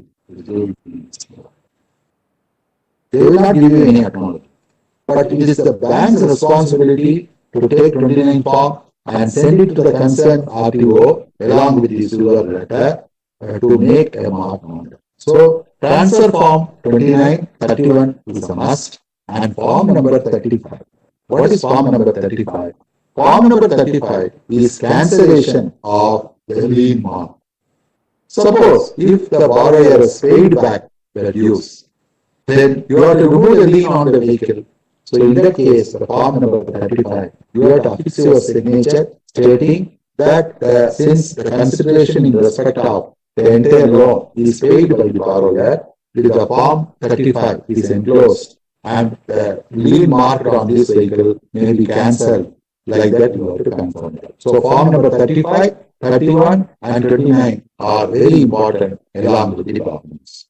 Another advantage of this form number 35 is tomorrow you have taken the possession of the vehicle under surpassing and you are putting it under auction and you want to sell it back, your charge, lien on charge will be still continuing with RTO. So in those cases, you can use form number 31 for the purpose of the transfer, form number 35 for the purpose of the cancellation of the lien. So you should take minimum 3 sets of form number 29, 31 and 35 and keep it along with the document to be used in case of necessity.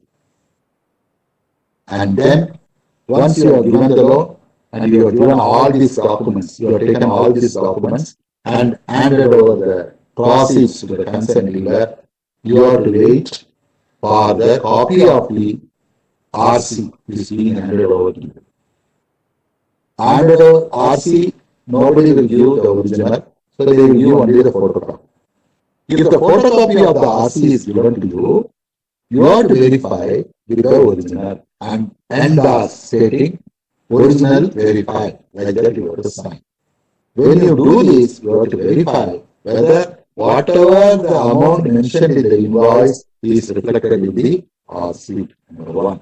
Number 2, whether the bank clause stating that the vehicle is hypothecated to the concerned your branch, whether it is mentioned that you are. Suppose if it is not mentioned, you have to insist, you have to make a qualification, you have to insist the bank official to make necessary entry in the RC book in respect of that. And along with the RC, you have to also obtain the insurance copy. Insurance copy also should say that that what is that? The particular vehicle is financed by such and such a bank, and there is a clause, bank clause in the insurance. And what amount of insurance you will insure? Normally, some intelligent people are there. They will say, I have taken only 4 lakhs loan from the bank. I am going to register the value, take insurance only for 4 lakhs because I want to save on the premium to be paid every month. But is it correct? It is not correct. Because in every insurance policy, there is a clause called average clause. At the time of the sanction of the insurance claim, you will not get the full value of 4 lakhs or something. You will get only the average clause depending upon the period at which it is done. So, if you are lent around 4 lakh, you may get only 3 lakhs 25,000. What will happen to 75,000? 75,000 will become an unsecured credit. Why I am telling an unsecured credit? Because already you have enforced your security. That means the vehicle already you sold. Your security is no more available. Whatever the balance portion left over will become an unsecured. That means it will be as good as a personal loan given to the particular borrower. So, when the insurance is done, you have to make sure that the original invoice price amount is getting insured. If it is not that, you should not accept that insurance policy and ask him to go make insurance for the full insurance value. Beyond one more aspect of this is that this insurance should be bumper to bumper first. Because you must be knowing, bumper to bumper insurance class is available for any vehicle only for the first 5 years. Beyond that, it is not available.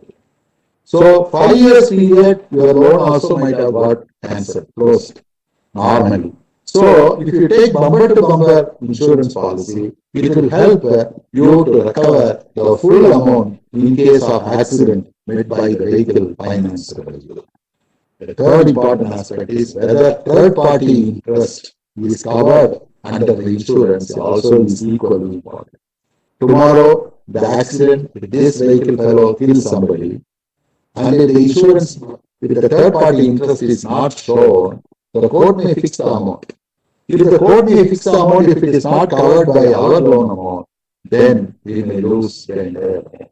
So third party mentioned in the insurance policy, bumper to bumper insurance policy where the bank clause is fixed, and last, whether the entire original invoice value is being covered by the insurance amount also has to be. So you have to look into so many aspects when you are filing, when you are giving loan. Sometimes some banks are in the habit of giving second-hand vehicle. Second-hand vehicle, they might have already fixed. Sorry, that is not in my note. Please kindly take it down. Second-hand vehicle, when it is given, normally there is a clause that the second-hand vehicle age should not exceed more than 3 years or 5 years.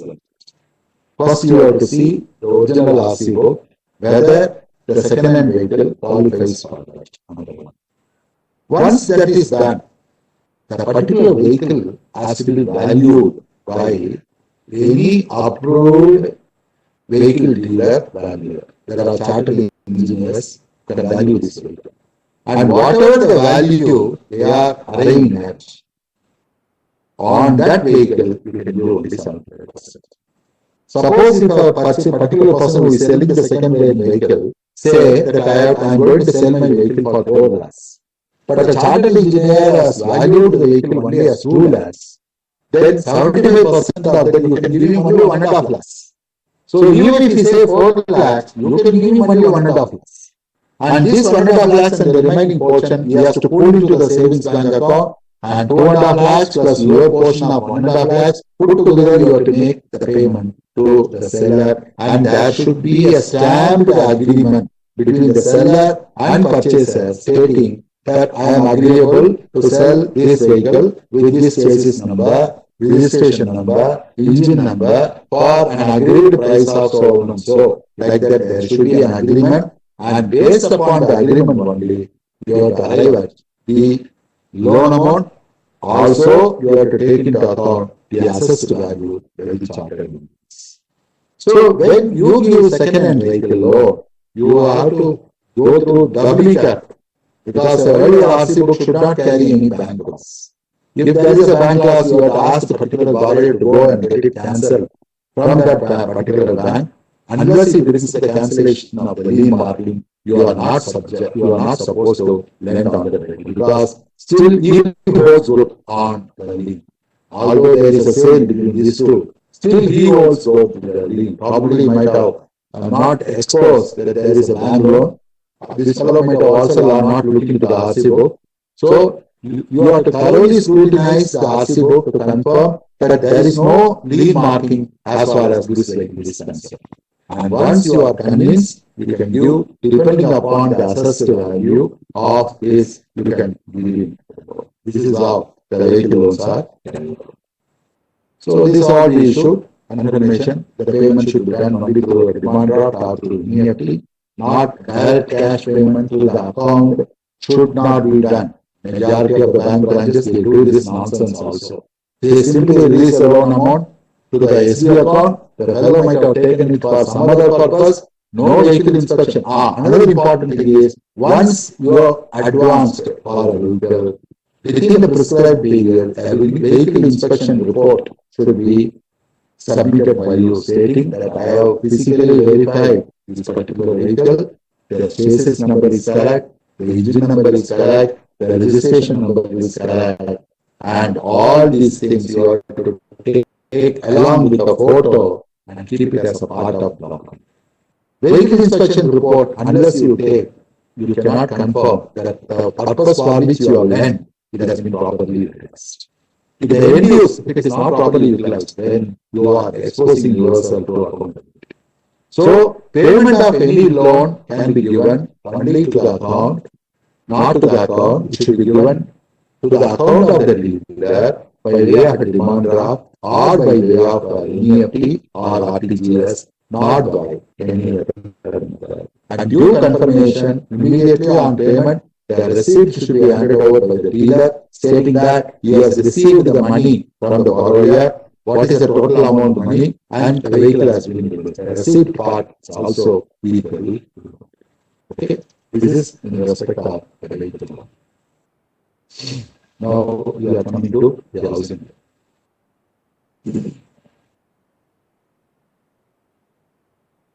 Normally, housing loan is also a personal segment loan. And the housing loan normally it can be given for purchase of a ready-built house, provided the age of the house is within the prescribed mark. Normally, no banks can give a house which is aged more than 15 years, and for purchase of the flat or purchase of the land and construction value. These are all the three methods by which the housing loan can be given by the bank. What is very important when you are going to give a housing loan to your borrower? What is the first thing? The first important thing is the concerned parent documents, the legal title of the property has to be verified by the panel advocate. He has to trace the title for a minimum period of 13 to 13 days. Some banks say, private banks say 13 years is sufficient because they come under the ambit of limitation. Limitation Act says beyond 12 years, nobody can make a claim on a particular property. So, taking that as a recourse, the private banks say if you have traced the title of the property for 13 years, that is sufficient. But public sector bank go up to 30 years. Why? Because the same Limitation Act says for enforcing the right on the mortgage property, the limitation period available is 30 years. Enforcing right. I am not telling the limitation period of a mortgage period. For enforcing a right on a mortgage property or any property, 30 years limitation period is available. So, that is why public sector bank insists that 30 years tracing of the legal title is very important. When they do that, who can authorize, who can do the legal this one? Only a panel advocate who is approved in the panel of your bank can only do this tracing of the vehicle, tracing of the title. He has to verify all the parent documents in original. Sometimes what will happen is a big extent of land and a portion of it is going to be purchased by the borrower. So the entire land may have been covered by one big document. So he cannot give to every individual the copy of the document.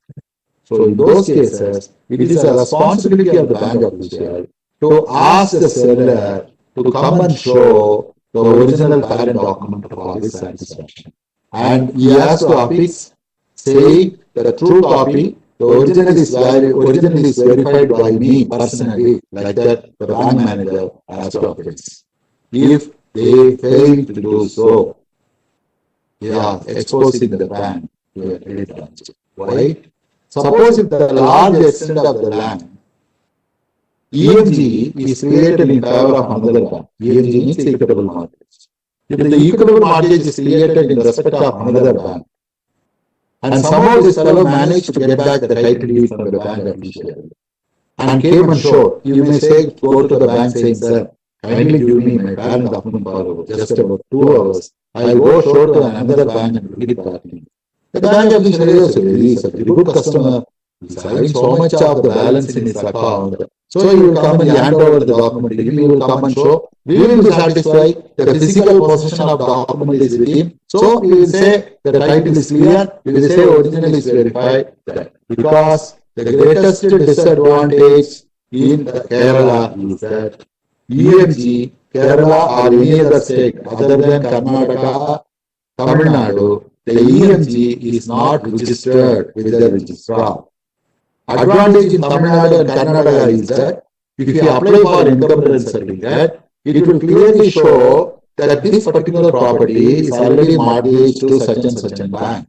So it will give an excise caution in respect of the bankers. Whereas in Kerala, only physical delivery of the document is insisted. They take the document, keep it, because the law itself says, what it says, handing over the document as a consideration for the loan to be borrowed is constitute an EMG. So simply you physically hand over the document, that is sufficient for having mortgaged the particular property in respect to the document.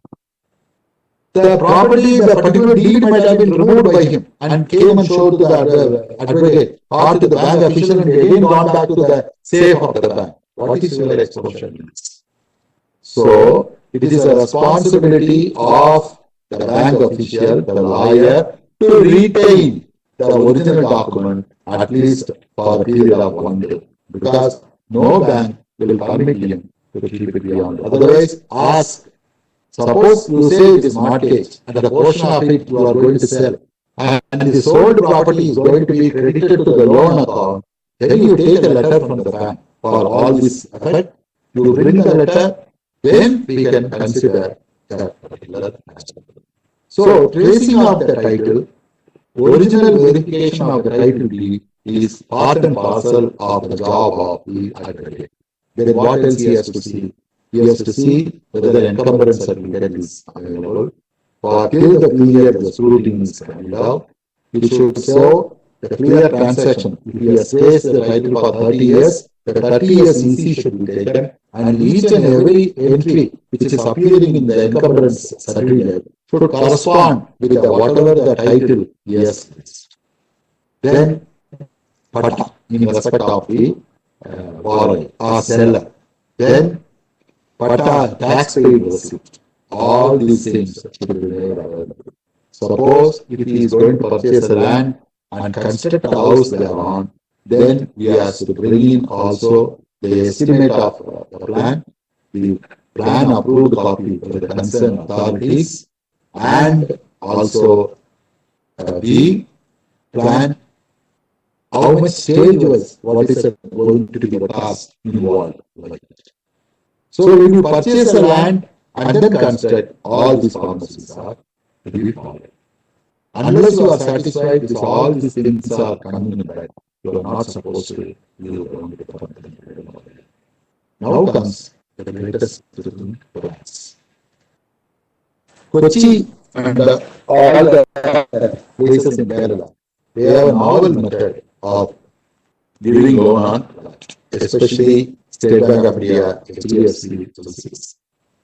You must all accept with me.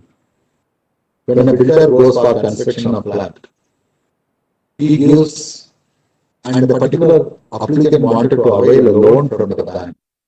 He will say that I will give you a tripartite agreement, wherein the tripartite agreement is executed by the applicant, the builder, and the bank. It says that both all three of us are agreeable. He is agreed to purchase the flat. Builder is ready, agreeable to construct the flat, and banker has agreed to extend a limit loan on this particular property. Okay, tripartite agreement is that all the tracing of the property is duly done, and flat for all practical purpose, the documentation is perfect, and they give loan on. But remember, it is only on tripartite agreement. In Tamil Nadu and all, what happens? Undivided share value of the land is first registered in value in the name of the borrower. This undivided share value, whatever it is registered, the sale deed will be made available to the banker, that they can keep it as a mortgage deed along with the mortgage deed for having mortgaged the property.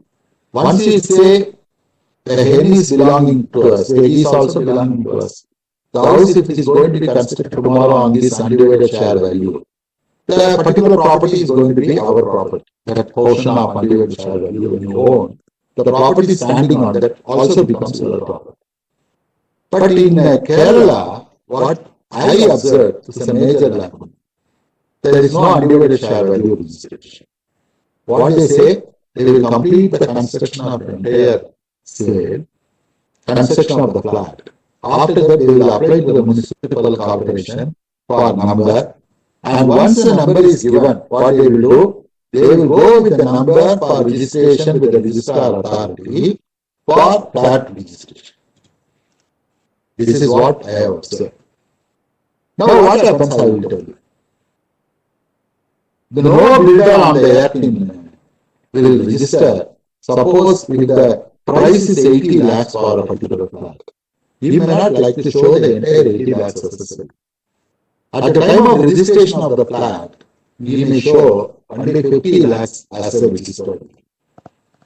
But already the bank might have given 90% or 75% of the loan amount, that means 60 lakhs, they might have given as a loan for that construction. Whereas the sale registration is happening only for 56 lakhs. That means on 56 lakhs only, he can give 75%. But as per tripartite agreement, it says that I have given a loan of 60 lakhs. See, this is a very precarious situation. When I was heading Ernakulam branch, I went personally to State Bank Processing Center. What they told, we give whatever amount registered by way of sale deed as a loan amount. The balance amount, we give it for the purpose of furnishing. That means, suppose if 60 lakhs is given, if the registration is done only for 45 lakhs, remaining 15 lakhs they will say they have given as a furnishing loan to the particular customer. Here comes the question. Housing loan as per RBI norm, you can give up to 15-20 years or something. Whereas furnishing loan cannot go beyond 5 years. Suppose if they are given it as a combined housing loan, what is the standing on this? You will come across these cases when you go for audit.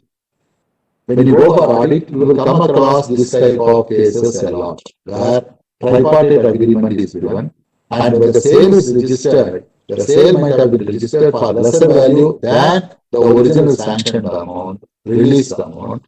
The balance white portion, if it is an ICAI bank or HDFC or State Bank, the balance might have been kept as a furnishing loan. The same 20 years later. The interest rate, to be very honest, will not qualify for Suppose if the interest rate is 7.25 for a housing loan, that will not qualify for the furnishing loan. Furnishing loan is normally 10.5 or 11%. How they are extending this concessional loan to furnishing is a big question. This nobody has answered us till today. I raised this in I was fired by the bosses. When all banks are giving housing loan, you are not giving the housing loan. I told this is a problem in Kerala. If it is an independent house, I am very careful. I can give very confidently because the value is correct, it is constructed, the valuation is there, every land value is there, land value. But in case of land, there is a valuation, your valuation. How you can judge your valuation? So I was not giving flats. I was giving only for independent houses where the price is very clear, where we will get back our money as per the assessed value only we used to do. So when you go for audit, when the particular branch has given flat, only go through whether the original sale deed mentioned and original sanction amount, whether is there any mismatch between these two, and get convinced yours. This is very important because definitely you can make a mention with all the points, whatever I agree. And valuation in respect of the property, whether it is constructed flat or anything, once your loan is over, even after the occupancy certificate is also issued, it is our responsibility to make a fresh valuation of the property. Fresh valuation, if it is taken, then to a certain extent, you can overcome that issue of State Bank or HDFC because the valuer can be asked to jack up the price with all the furnishing, whatever is given, and based on that, they can decide the margin of the loan amount also. So this is valuation after disbursement is a very important thing. And there is a myth. The housing loan is normally given based upon the value of the property. Is it so? No. This is my disadvantage. If I am in an open class, I can put it as a question to all the members. Whether this is given on the value of the property? No. It is given based upon the repayment capacity of the property. Suppose a person who is drawing a salary of take-home pay of 50,000, take-home pay of 50,000. 50% will be normally considered as its eligibility for the repayment of the loan. That means 25,000. If 25,000 also, the civil report says that there are about 3 loans where the total installment works to around 6,000 rupees. He is eligible only for 19,000 as a repayment. So 19,000 applicable loan amount only you can sanction. However may be the value of the property. You might have purchased a property of 80 lakhs. So in 80 lakhs if the property is purchased, his monthly commitment will come nearly around 60 or 70,000. Suppose even if he draw 1 lakh as his salary, he will get only 50,000 as a repayment capacity, minus whatever the other commitments he has. So you cannot decide the loan amount based upon the value of the property. The value of the property has to be decided only based upon the repayment capacity of the borrower. If the repayment capacity of the borrower is only qualifying him to get that much of loan, you should sanction only that much of loan. This is another important aspect where majority of the people use to make money. So these are all the broad outlay of then you have to see the sanction letter. If the sanction letter says that the first release should be on completion of the foundation, the second release should be on the foundation lintel level, and with the third stage after plastering, fifth stage after painting, then whether the particular branch has followed the schedule correctly, you have to control. How to verify? We have to get a confirmation letter from the engineer, chartered engineer or contractor stating that the particular building has reached this level, so you can release it. Only on obtaining stage by certificate, you can release it. Plus, it is a responsibility of the bank official to make in-between visits and confirm whether the stage mentioned by the engineers are correct. Some engineers getting money, they will say, even at the foundation stage, it is over approved at top level. It is not correct. So it should be done at this level.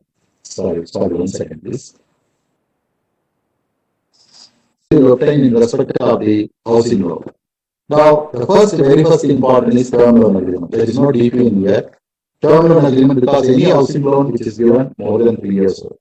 So, term loan agreement is a agreement which we have to take. The second important, guarantee agreement. Normally, sometime if the loan is given to the husband, the wife is taken as a guarantor. The reason being, suppose in case of any untoward happens to the husband, the liability can be switched over to the guarantor very easily. So normally the guarantee agreement, deed of mortgage. What is this deed of mortgage? Now, for having created equitable mortgage, there is a particular agreement form that should be duly stamped. And equitable mortgage, it cannot be created in any all the places. There are specified towns where only you can do it. Suppose if the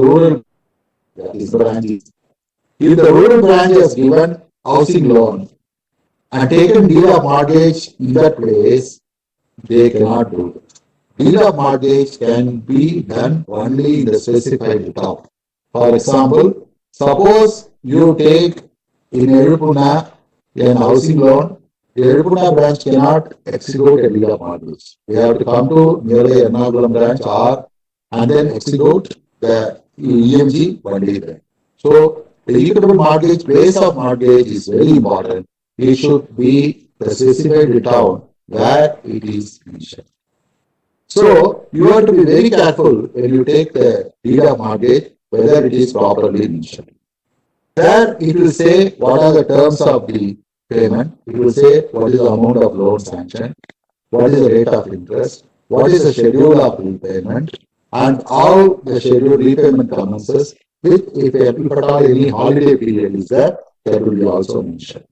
Then Schedule B will say what is the survey number of the property, what is the door number of this property, or suppose if the door number is not allotted, if the plot number is given, what is the schedule, plot number, as it is mentioned in the legal opinion, Schedule B should be drafted.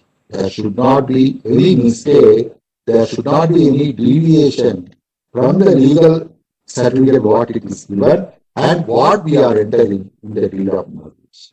Suppose if there is a mistake, then tomorrow if the account becomes defaulted and you go for enacting a surface action, you cannot do it because there will be a wide variation between what it is mentioned in the legal report and what is mentioned in the deed of mortgage.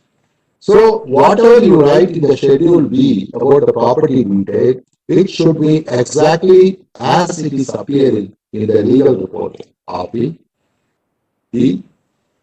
legal certificate issued by the panel. Okay, it should be exactly mentioned. So when you give the housing loan, all these things are very important.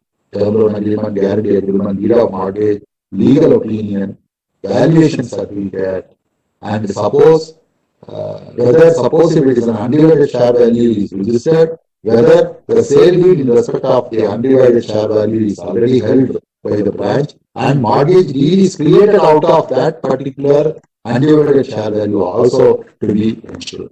So all these things are very important when you scrutinize housing loan, whether it is for flat, independent house or anything.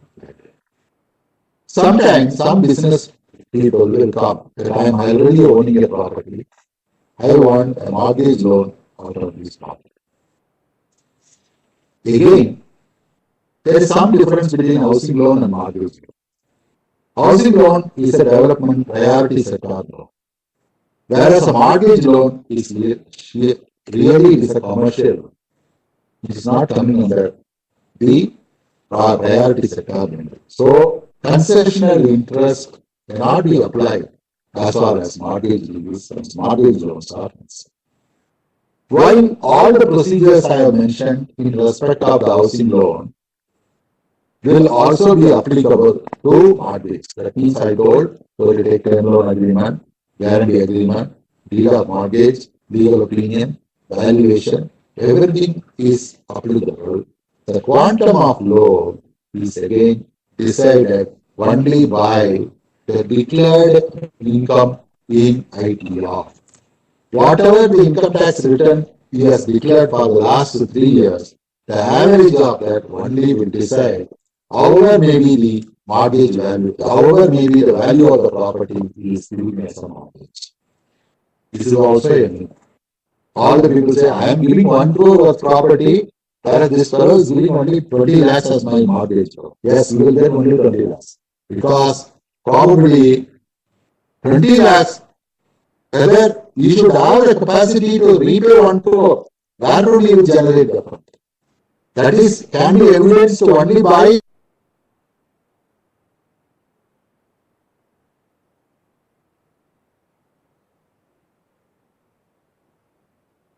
how you can give him the mortgage. This will happen very commonly among all the business people where mortgage loan is given as a business loan by majority of the banks. Please see whether the loan amount is fixed, taken into account based upon the income tax report submitted. Even if the income tax report submitted, what is the quantum of margin you will maintain? That is very important. Suppose if the property value is more than 5 crore, then you can take 75% of the declared income as a repayment, as a loan. You understood? 5 crore. Suppose if the value of the property is exceeding 5 crore, you can give 75% of the declared average income as a loan, as a repayment capacity. Not loan amount, sorry. 75% of the amount as a repay EMI you can give.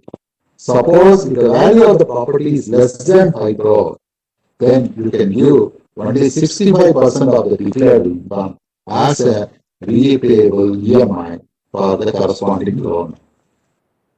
This is how the loan amount should be fixed, not based on the property value, not based on the capacity. Even with 1 year, majority of the people will do this fraud. They will hike their income tax return.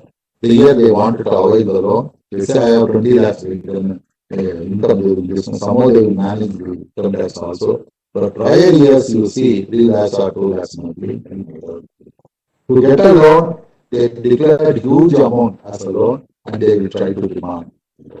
So please exercise utmost care when you are scrutinizing housing loan, mortgage loan, whether all these procedures are duly carried out by the banks, that these can be ensured. That is what. Once the flat is completed or house is completed, we have to obtain the completion certificate from our own valuer who has valued the property. Let's go and give a completion certificate and confirm the fresh valuation of the property. And municipal tax paid by customer has to be also submitted. That means the assessment of the building or the flat by the municipal corporation is also duly completed. Why I am insisting? Suppose if the tax receipt is not held, suppose if the party has not paid the tax receipt for 3 or 4 years, and you are also not bothered to get that particular tax receipt, the revenue official, recovery official will come and attach the property. Even though you have mortgage over the property, you don't stand to be, because government dues are first, then only your dues. So it is a responsibility of the bank official to get the tax paid receipt for every year, and they have to keep it on record. Plus the insurance value. The insurance should also duly cover earthquake class, which also should cover fire. Of the recent experience of Kerala, the flood load, this one is available, that should be also covered. All this amounts to excess premium. But it is a responsibility of the banker to insist that all these clauses are duly affixed in the insurance case. Because tomorrow, if there is a loss on account of any of these features, you cannot claim unless these clauses are properly. I was in Gujarat, Ahmedabad, when the earthquake happened in 2001, January 26, when it happened. And flats were all financed by HDFC, State Bank of India, our own bank, everywhere. But everybody, what happened? Earlier to that, Ahmedabad never experienced such an intense earthquake. What has happened in Brooks? It had a severe impact on Ahmedabad. Majority of the flats collapsed. So all these banks which have lent, when they went for the insurance claim, there was no earthquake loss. The insurance company point blank rejected because there is no remedy available for you on earthquake loss. Similarly, even vehicle loan. Majority of the vehicle loans were kept in cellar, that means underground. When the earthquake happened, when the building collapsed from the top, it has practically smashed the entire cars. Some cars were imported cars. And all these fellows in the insurance cover, the earthquake loss they have not paid. When they went for a claim, all these were financed by bank also. When they went for a claim, insurance company refused. Yeah, right, because you are not taken the extra consideration. You are not paid the extra consideration for flood or earthquake or anything. But it has damaged. So all the banks incurred heavy loss because of that natural. From that year onwards, all the banks started insisting that earthquake class is available, flood class is available, and other classes are all available. So that they normally take as right fire, robbery, everything. But they forget these natural calamities which will happen very frequently now. So it is a responsibility that when we take the insurance policy, whether all these risk covers are duly covered, has to be also verified. Now, mortgage loan, we have already discussed. Now I am coming to the business community.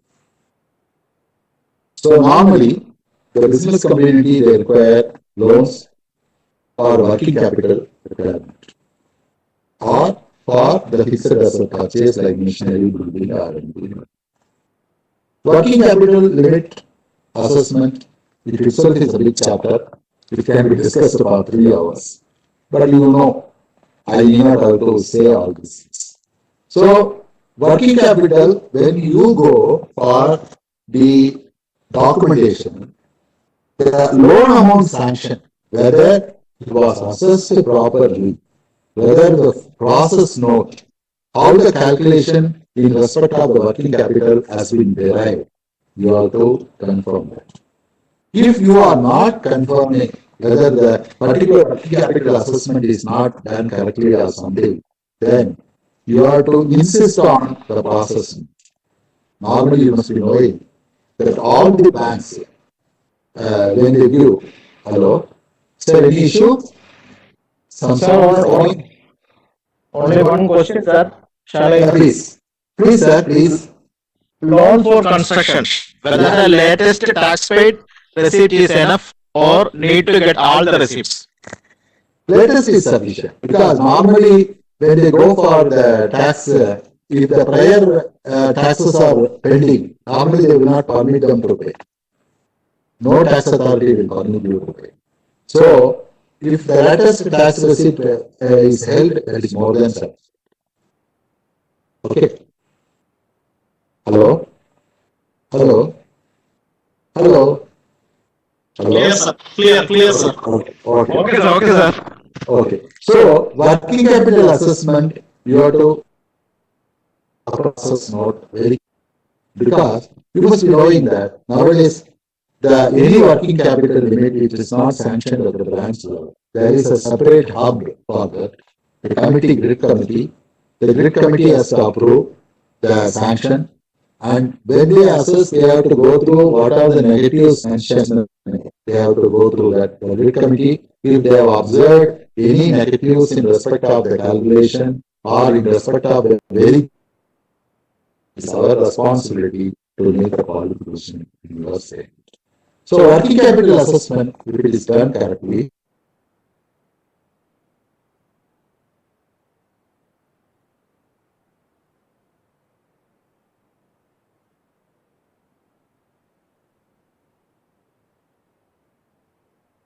documentation procedures are duly carried out. Now, what are the normal things you will take? For cash credit limit, normally, because it is repayable on demand, it is not a fixed EMI is involved.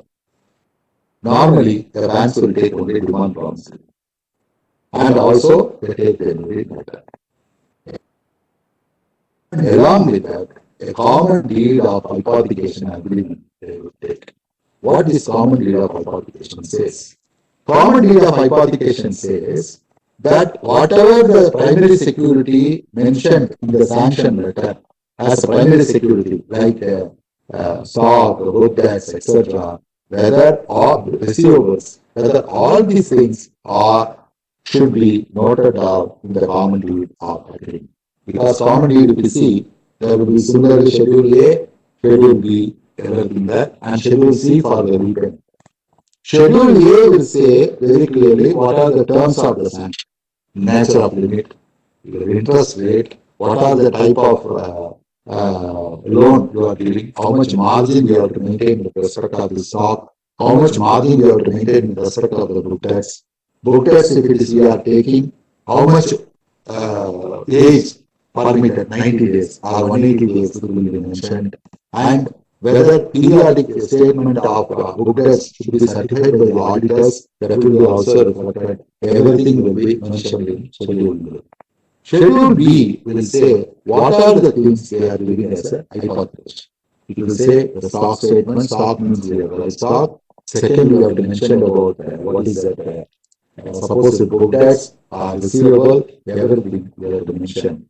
Suppose if the bank, along with cash credit, has given some limit in respect of bank guarantee, in respect of letter of credit, you know very well, these two limits are called contingent liabilities. It may or may not become a liability to the bank.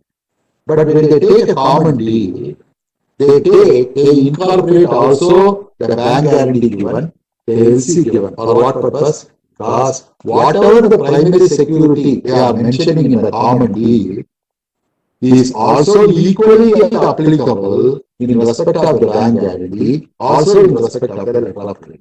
Tomorrow you imagine a situation, the limit is becoming NPA and BG is invoked and letter of credit, invoking of letter of credit also, dishonor of LC is also happening.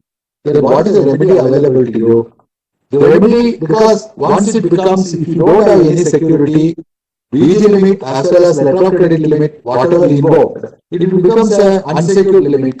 But if you happen to cover into the common deed, the stock, the book debts, everything into the common deed, then you can take the shelter of this security also for those. So common deed of hypothecation, when you take, it has to mention whatever the facility it is given to the particular customer. If you are mentioning all these facility and you are mentioning the type of security you are taking as a hypothecation, you are protecting the bank. So tomorrow, if there is a situation you have to enact surface action, with this common deed, you can enact everything. Common deed is the only document where ROC registration also will happen. Number two, also it is the only document where surface action is also initiated. You might have taken DPN and all second. When you create common deed of hypothecation, it is what is going to be entered in ROC section. This is what going to be a tool as far as surface is concerned. So, when you see a sanction letter with combined limit of bank guarantee, letter of credit, cash credit, term loan, everything, you make sure that all these facilities are mentioned in the common deed. Like cash credit, so much limit. Term loan, so much limit. BG unsecured, this much limit. LC, this much. All these things, whatever security, primary security you are taking, that will take care of whatever the limit. This is very important. Kindly see that this is being done by all the mentioned, because you can safeguard the interest of the bank if everything is mentioned in the form. Now the next question comes, monitoring. Now you have taken document, you have released the loan. Now documentation also constitute monitoring. What are the monitoring part? Whether the particular party is submitting the stock statement as mentioned in the sanction letter periodically, monthly. After submission of stock statement, whether stock statement record is maintained and necessary margin is maintained in respect of the stock. And book debt means whether the age of the book debt is in consonance with whatever the sanction letter says, whether periodic book debt statements are being certified by the auditors. All these things are to be verified. This is also part of documentation.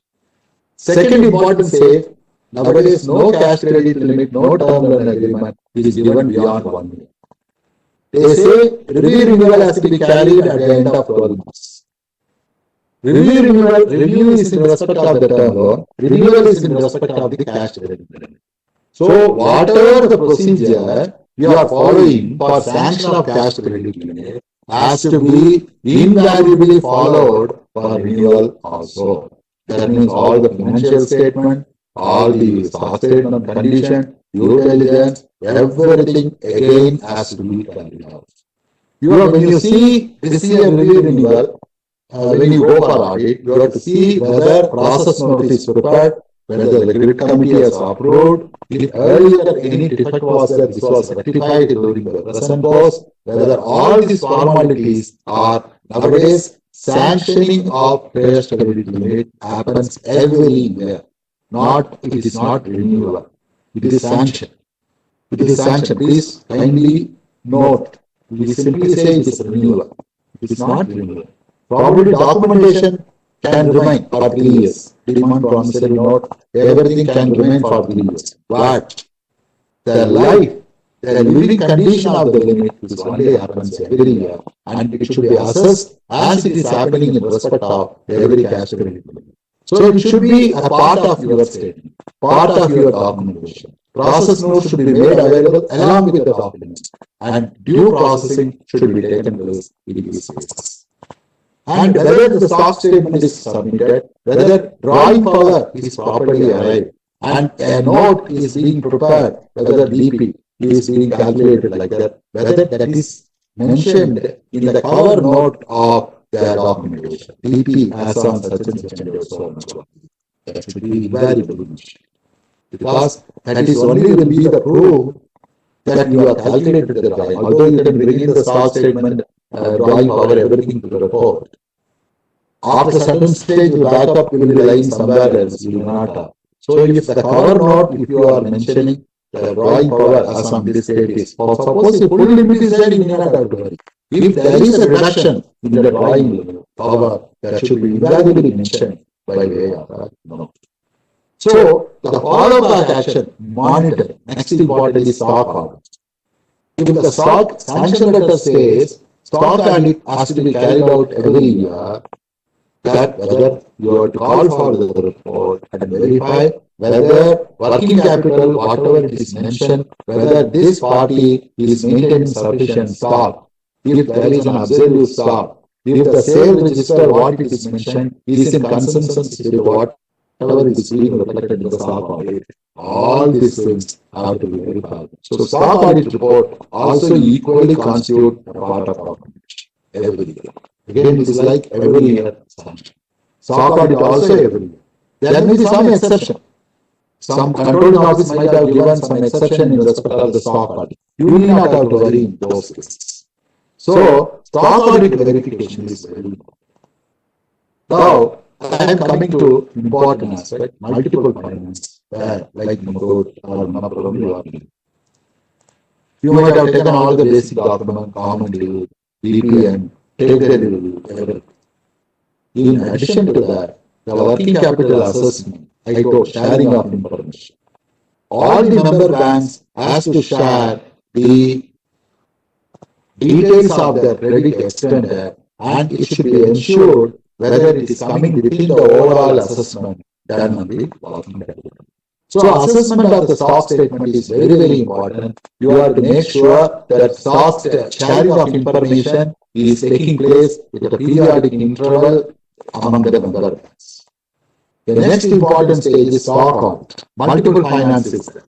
If your sanction letter says that bank has to be independently carry out the stock statement, stock audit, it should be carried. Suppose if they say you can adapt to any of the bigger banks like State Bank of India, Bank of Baroda or Punjab National Bank stock audit report as the final stock audit report, you can keep that copy of that along with those set of documents. So if your sanction letter say stock audit has to be invariably carried out, you have to carry out. Suppose your sanction letter say that you can follow whatever the stock audit submitted by State Bank of India or any other commercial bank, you can do. There is nothing wrong with it. But you ensure every year stock audit report is being. These are all the things that is involved. Whether sharing of information is very, very important. Stock audit report, whether periodic interval, whether it is kept a copy is kept. Even valuation. Suppose multiple finance normally will happen, they might have given some collateral security. That is personal guarantee not. Collateral security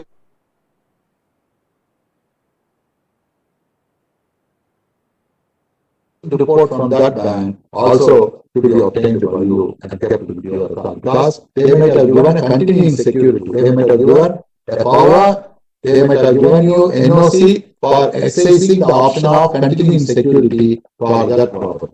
So in that case, whether you are holding the valuation certificate and continuing security along with that, also you have to make sure. This will happen normally in big jeweler accounts like Joy Cross or those are limited. When you give, they go for multiple finance. But the principal property may be with some other bank. You may be having only a continuing security option. So in those cases, you have to insist on valuation and also you have to also ensure that all the details are really. Hello. Okay. Hello. Hello. Okay. You are hearing, sir? Hello. Yes, sir.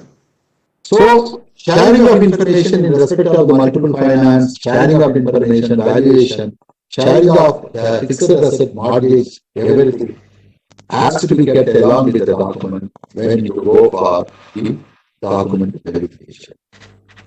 Then, review renewal, it should be the threshold limit now it has been made as 1 crore. It was earlier 40,000, no?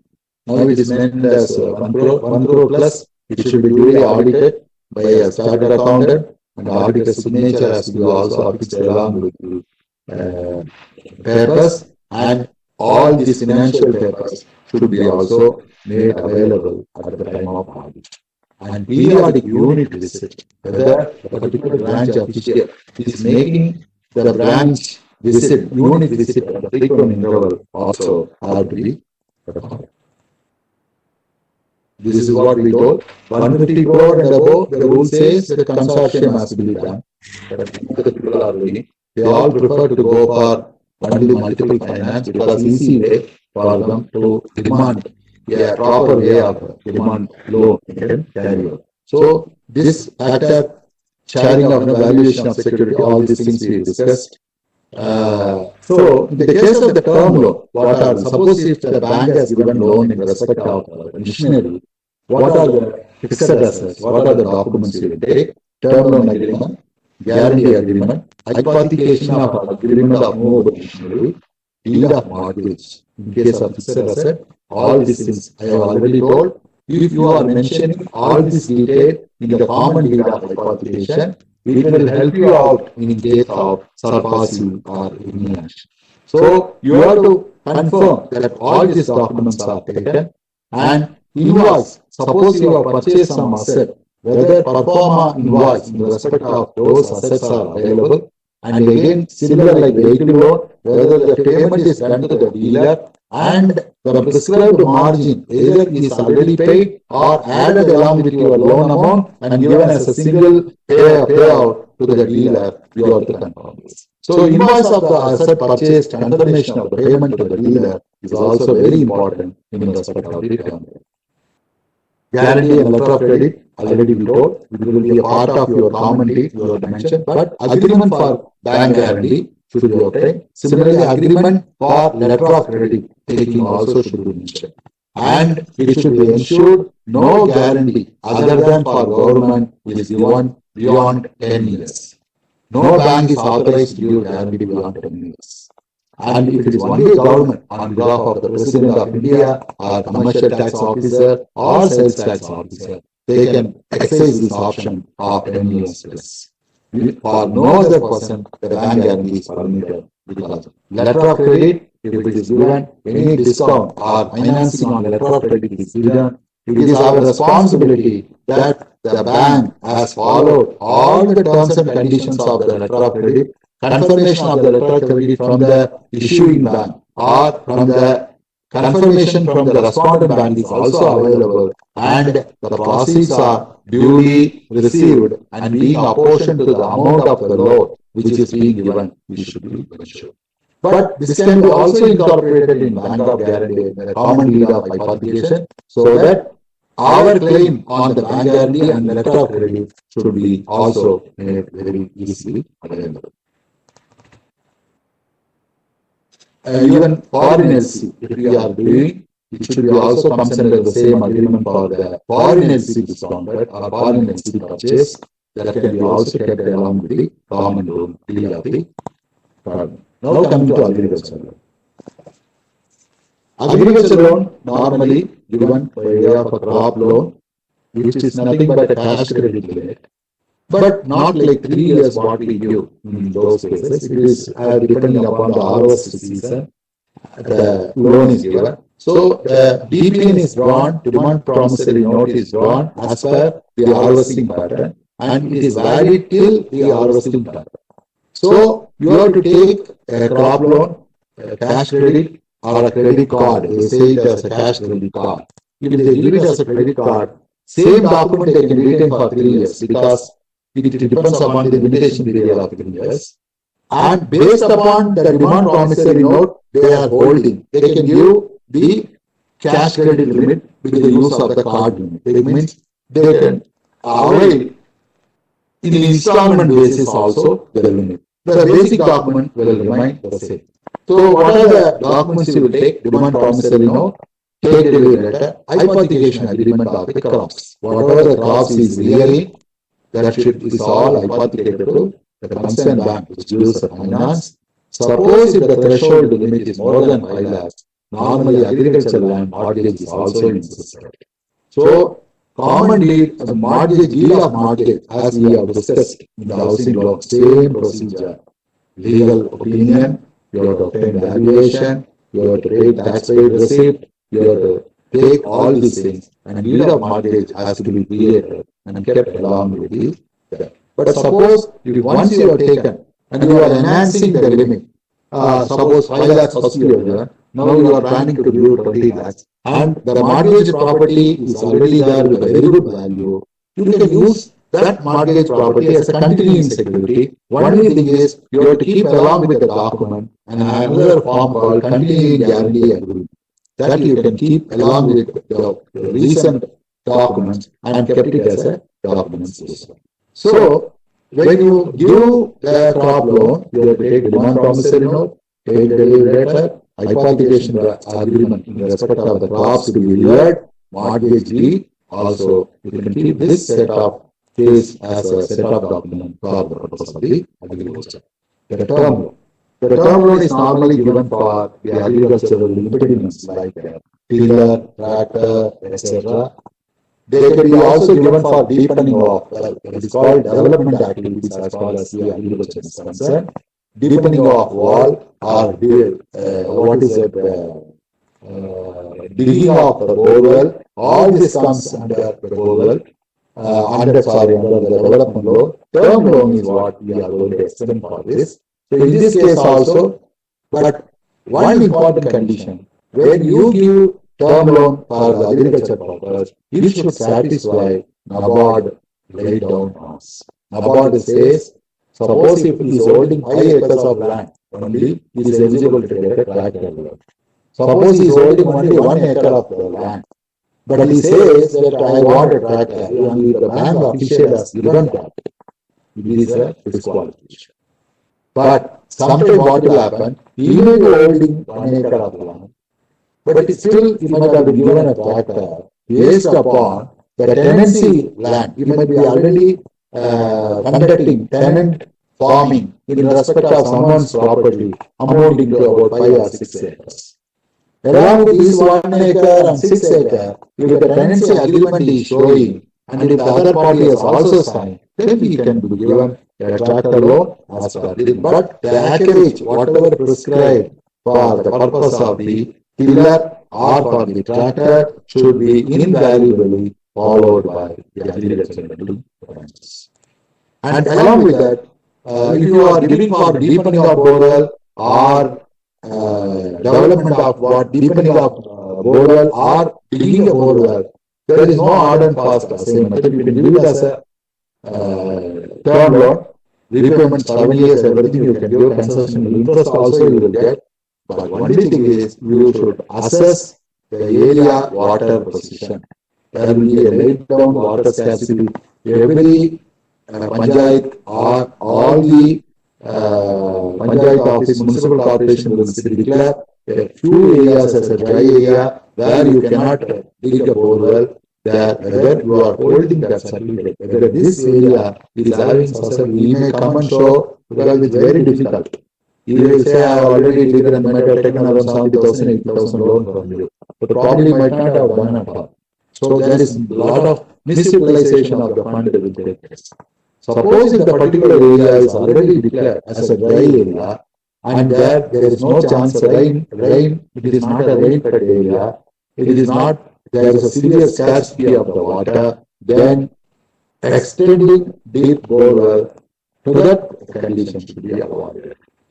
So you should have a local bank committees there. What we call it as a local bank committee. What is it called? Local bank or committees there, where all the member banks will be there in every district. They will be holding a record. So which is a dry area, which is a this area, everything. They can get connected to them and ask for the report. They can hold a copy of the statement declared by them and keep it as a record. And if you are satisfied that this area is having water, then the water is given. So agriculture loan, not much of the things, term loan agreement, guarantee agreement, mortgage if it's already continuing security. Suppose if the crop loan already you have taken a mortgage, you can continue this as a security for the term loan also. Only thing is, continuing security should be made available along with the documentation. Now we have covered almost all the loan portfolios. So now we are coming to general aspects. What are the things in addition to whatever the documents we have mentioned? A copy of the sanction letter acknowledged by the borrower should be made available. Suppose if the borrower has not signed the sanction letter, tomorrow if you dispute that I was not knowing the terms and conditions, then the bank cannot depend. So acknowledgement from the borrower, the guarantor, is a must in respect of all the sanction letters. Please verify this, because majority of the banks are lost on this simple aspect.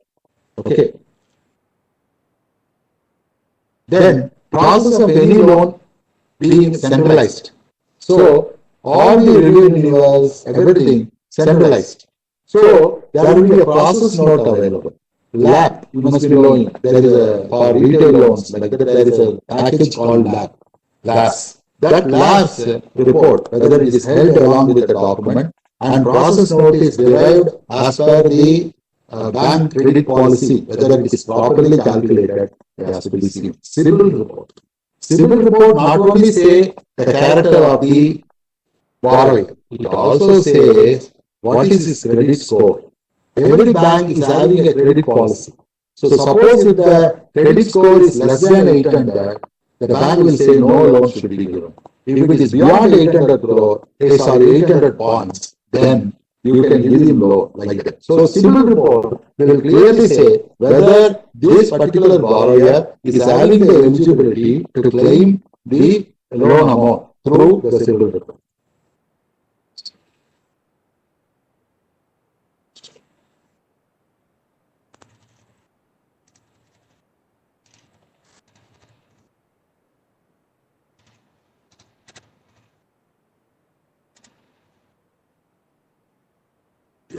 Then due diligence report. All the banks are having separate agents are conducting the due diligence. That report, they will principally go the character. They also verify the income tax report from the portal, whether the income tax return given by the borrower is correct, whether the business loan, whatever it is there, whether the income tax return is given correct, whether the GST registration is original, everything will be confirmed by the due diligence. But it should be approved by the panel of the bank. So those agents can give the due diligence. There is a verification of the financial papers through the portals. Normally, the processing unit of the zonal office will verify any income tax return submitted by the customer with the portal, whether it matches with the report, whatever it is tendered by the customer.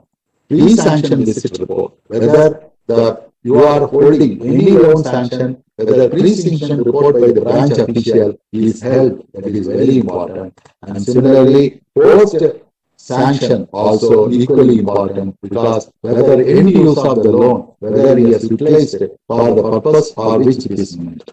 So all these parts, all these papers, whatever I mentioned, due diligence, legal report, verification, pre-sanction receipt, CIBIL report, all these things constitute KYC documents. All these constitute part of documents. If anything on this sort is missing, definitely you can get a qualification. I think I have completed my task. Thanks a lot, Ranjit sir. Thanks a lot for your opportunity to come with you again. And I hope I have done my part to your satisfaction. Absolutely, sir. It was a comprehensive coverage, if I can say that. I think no speaker, to be frank, has covered 3 hours entirely. And your experience, your upper hand experience has clearly been displayed in the session, sir. To be frank with you, I was wondering if documentation, a topic like this, will run for 2 hours or 2.5 hours. You made it very strong and crystal clear that you have even more to convey with the experience and expertise that you have with this matter, sir. So we are deeply thankful to you, sir. Thank you so much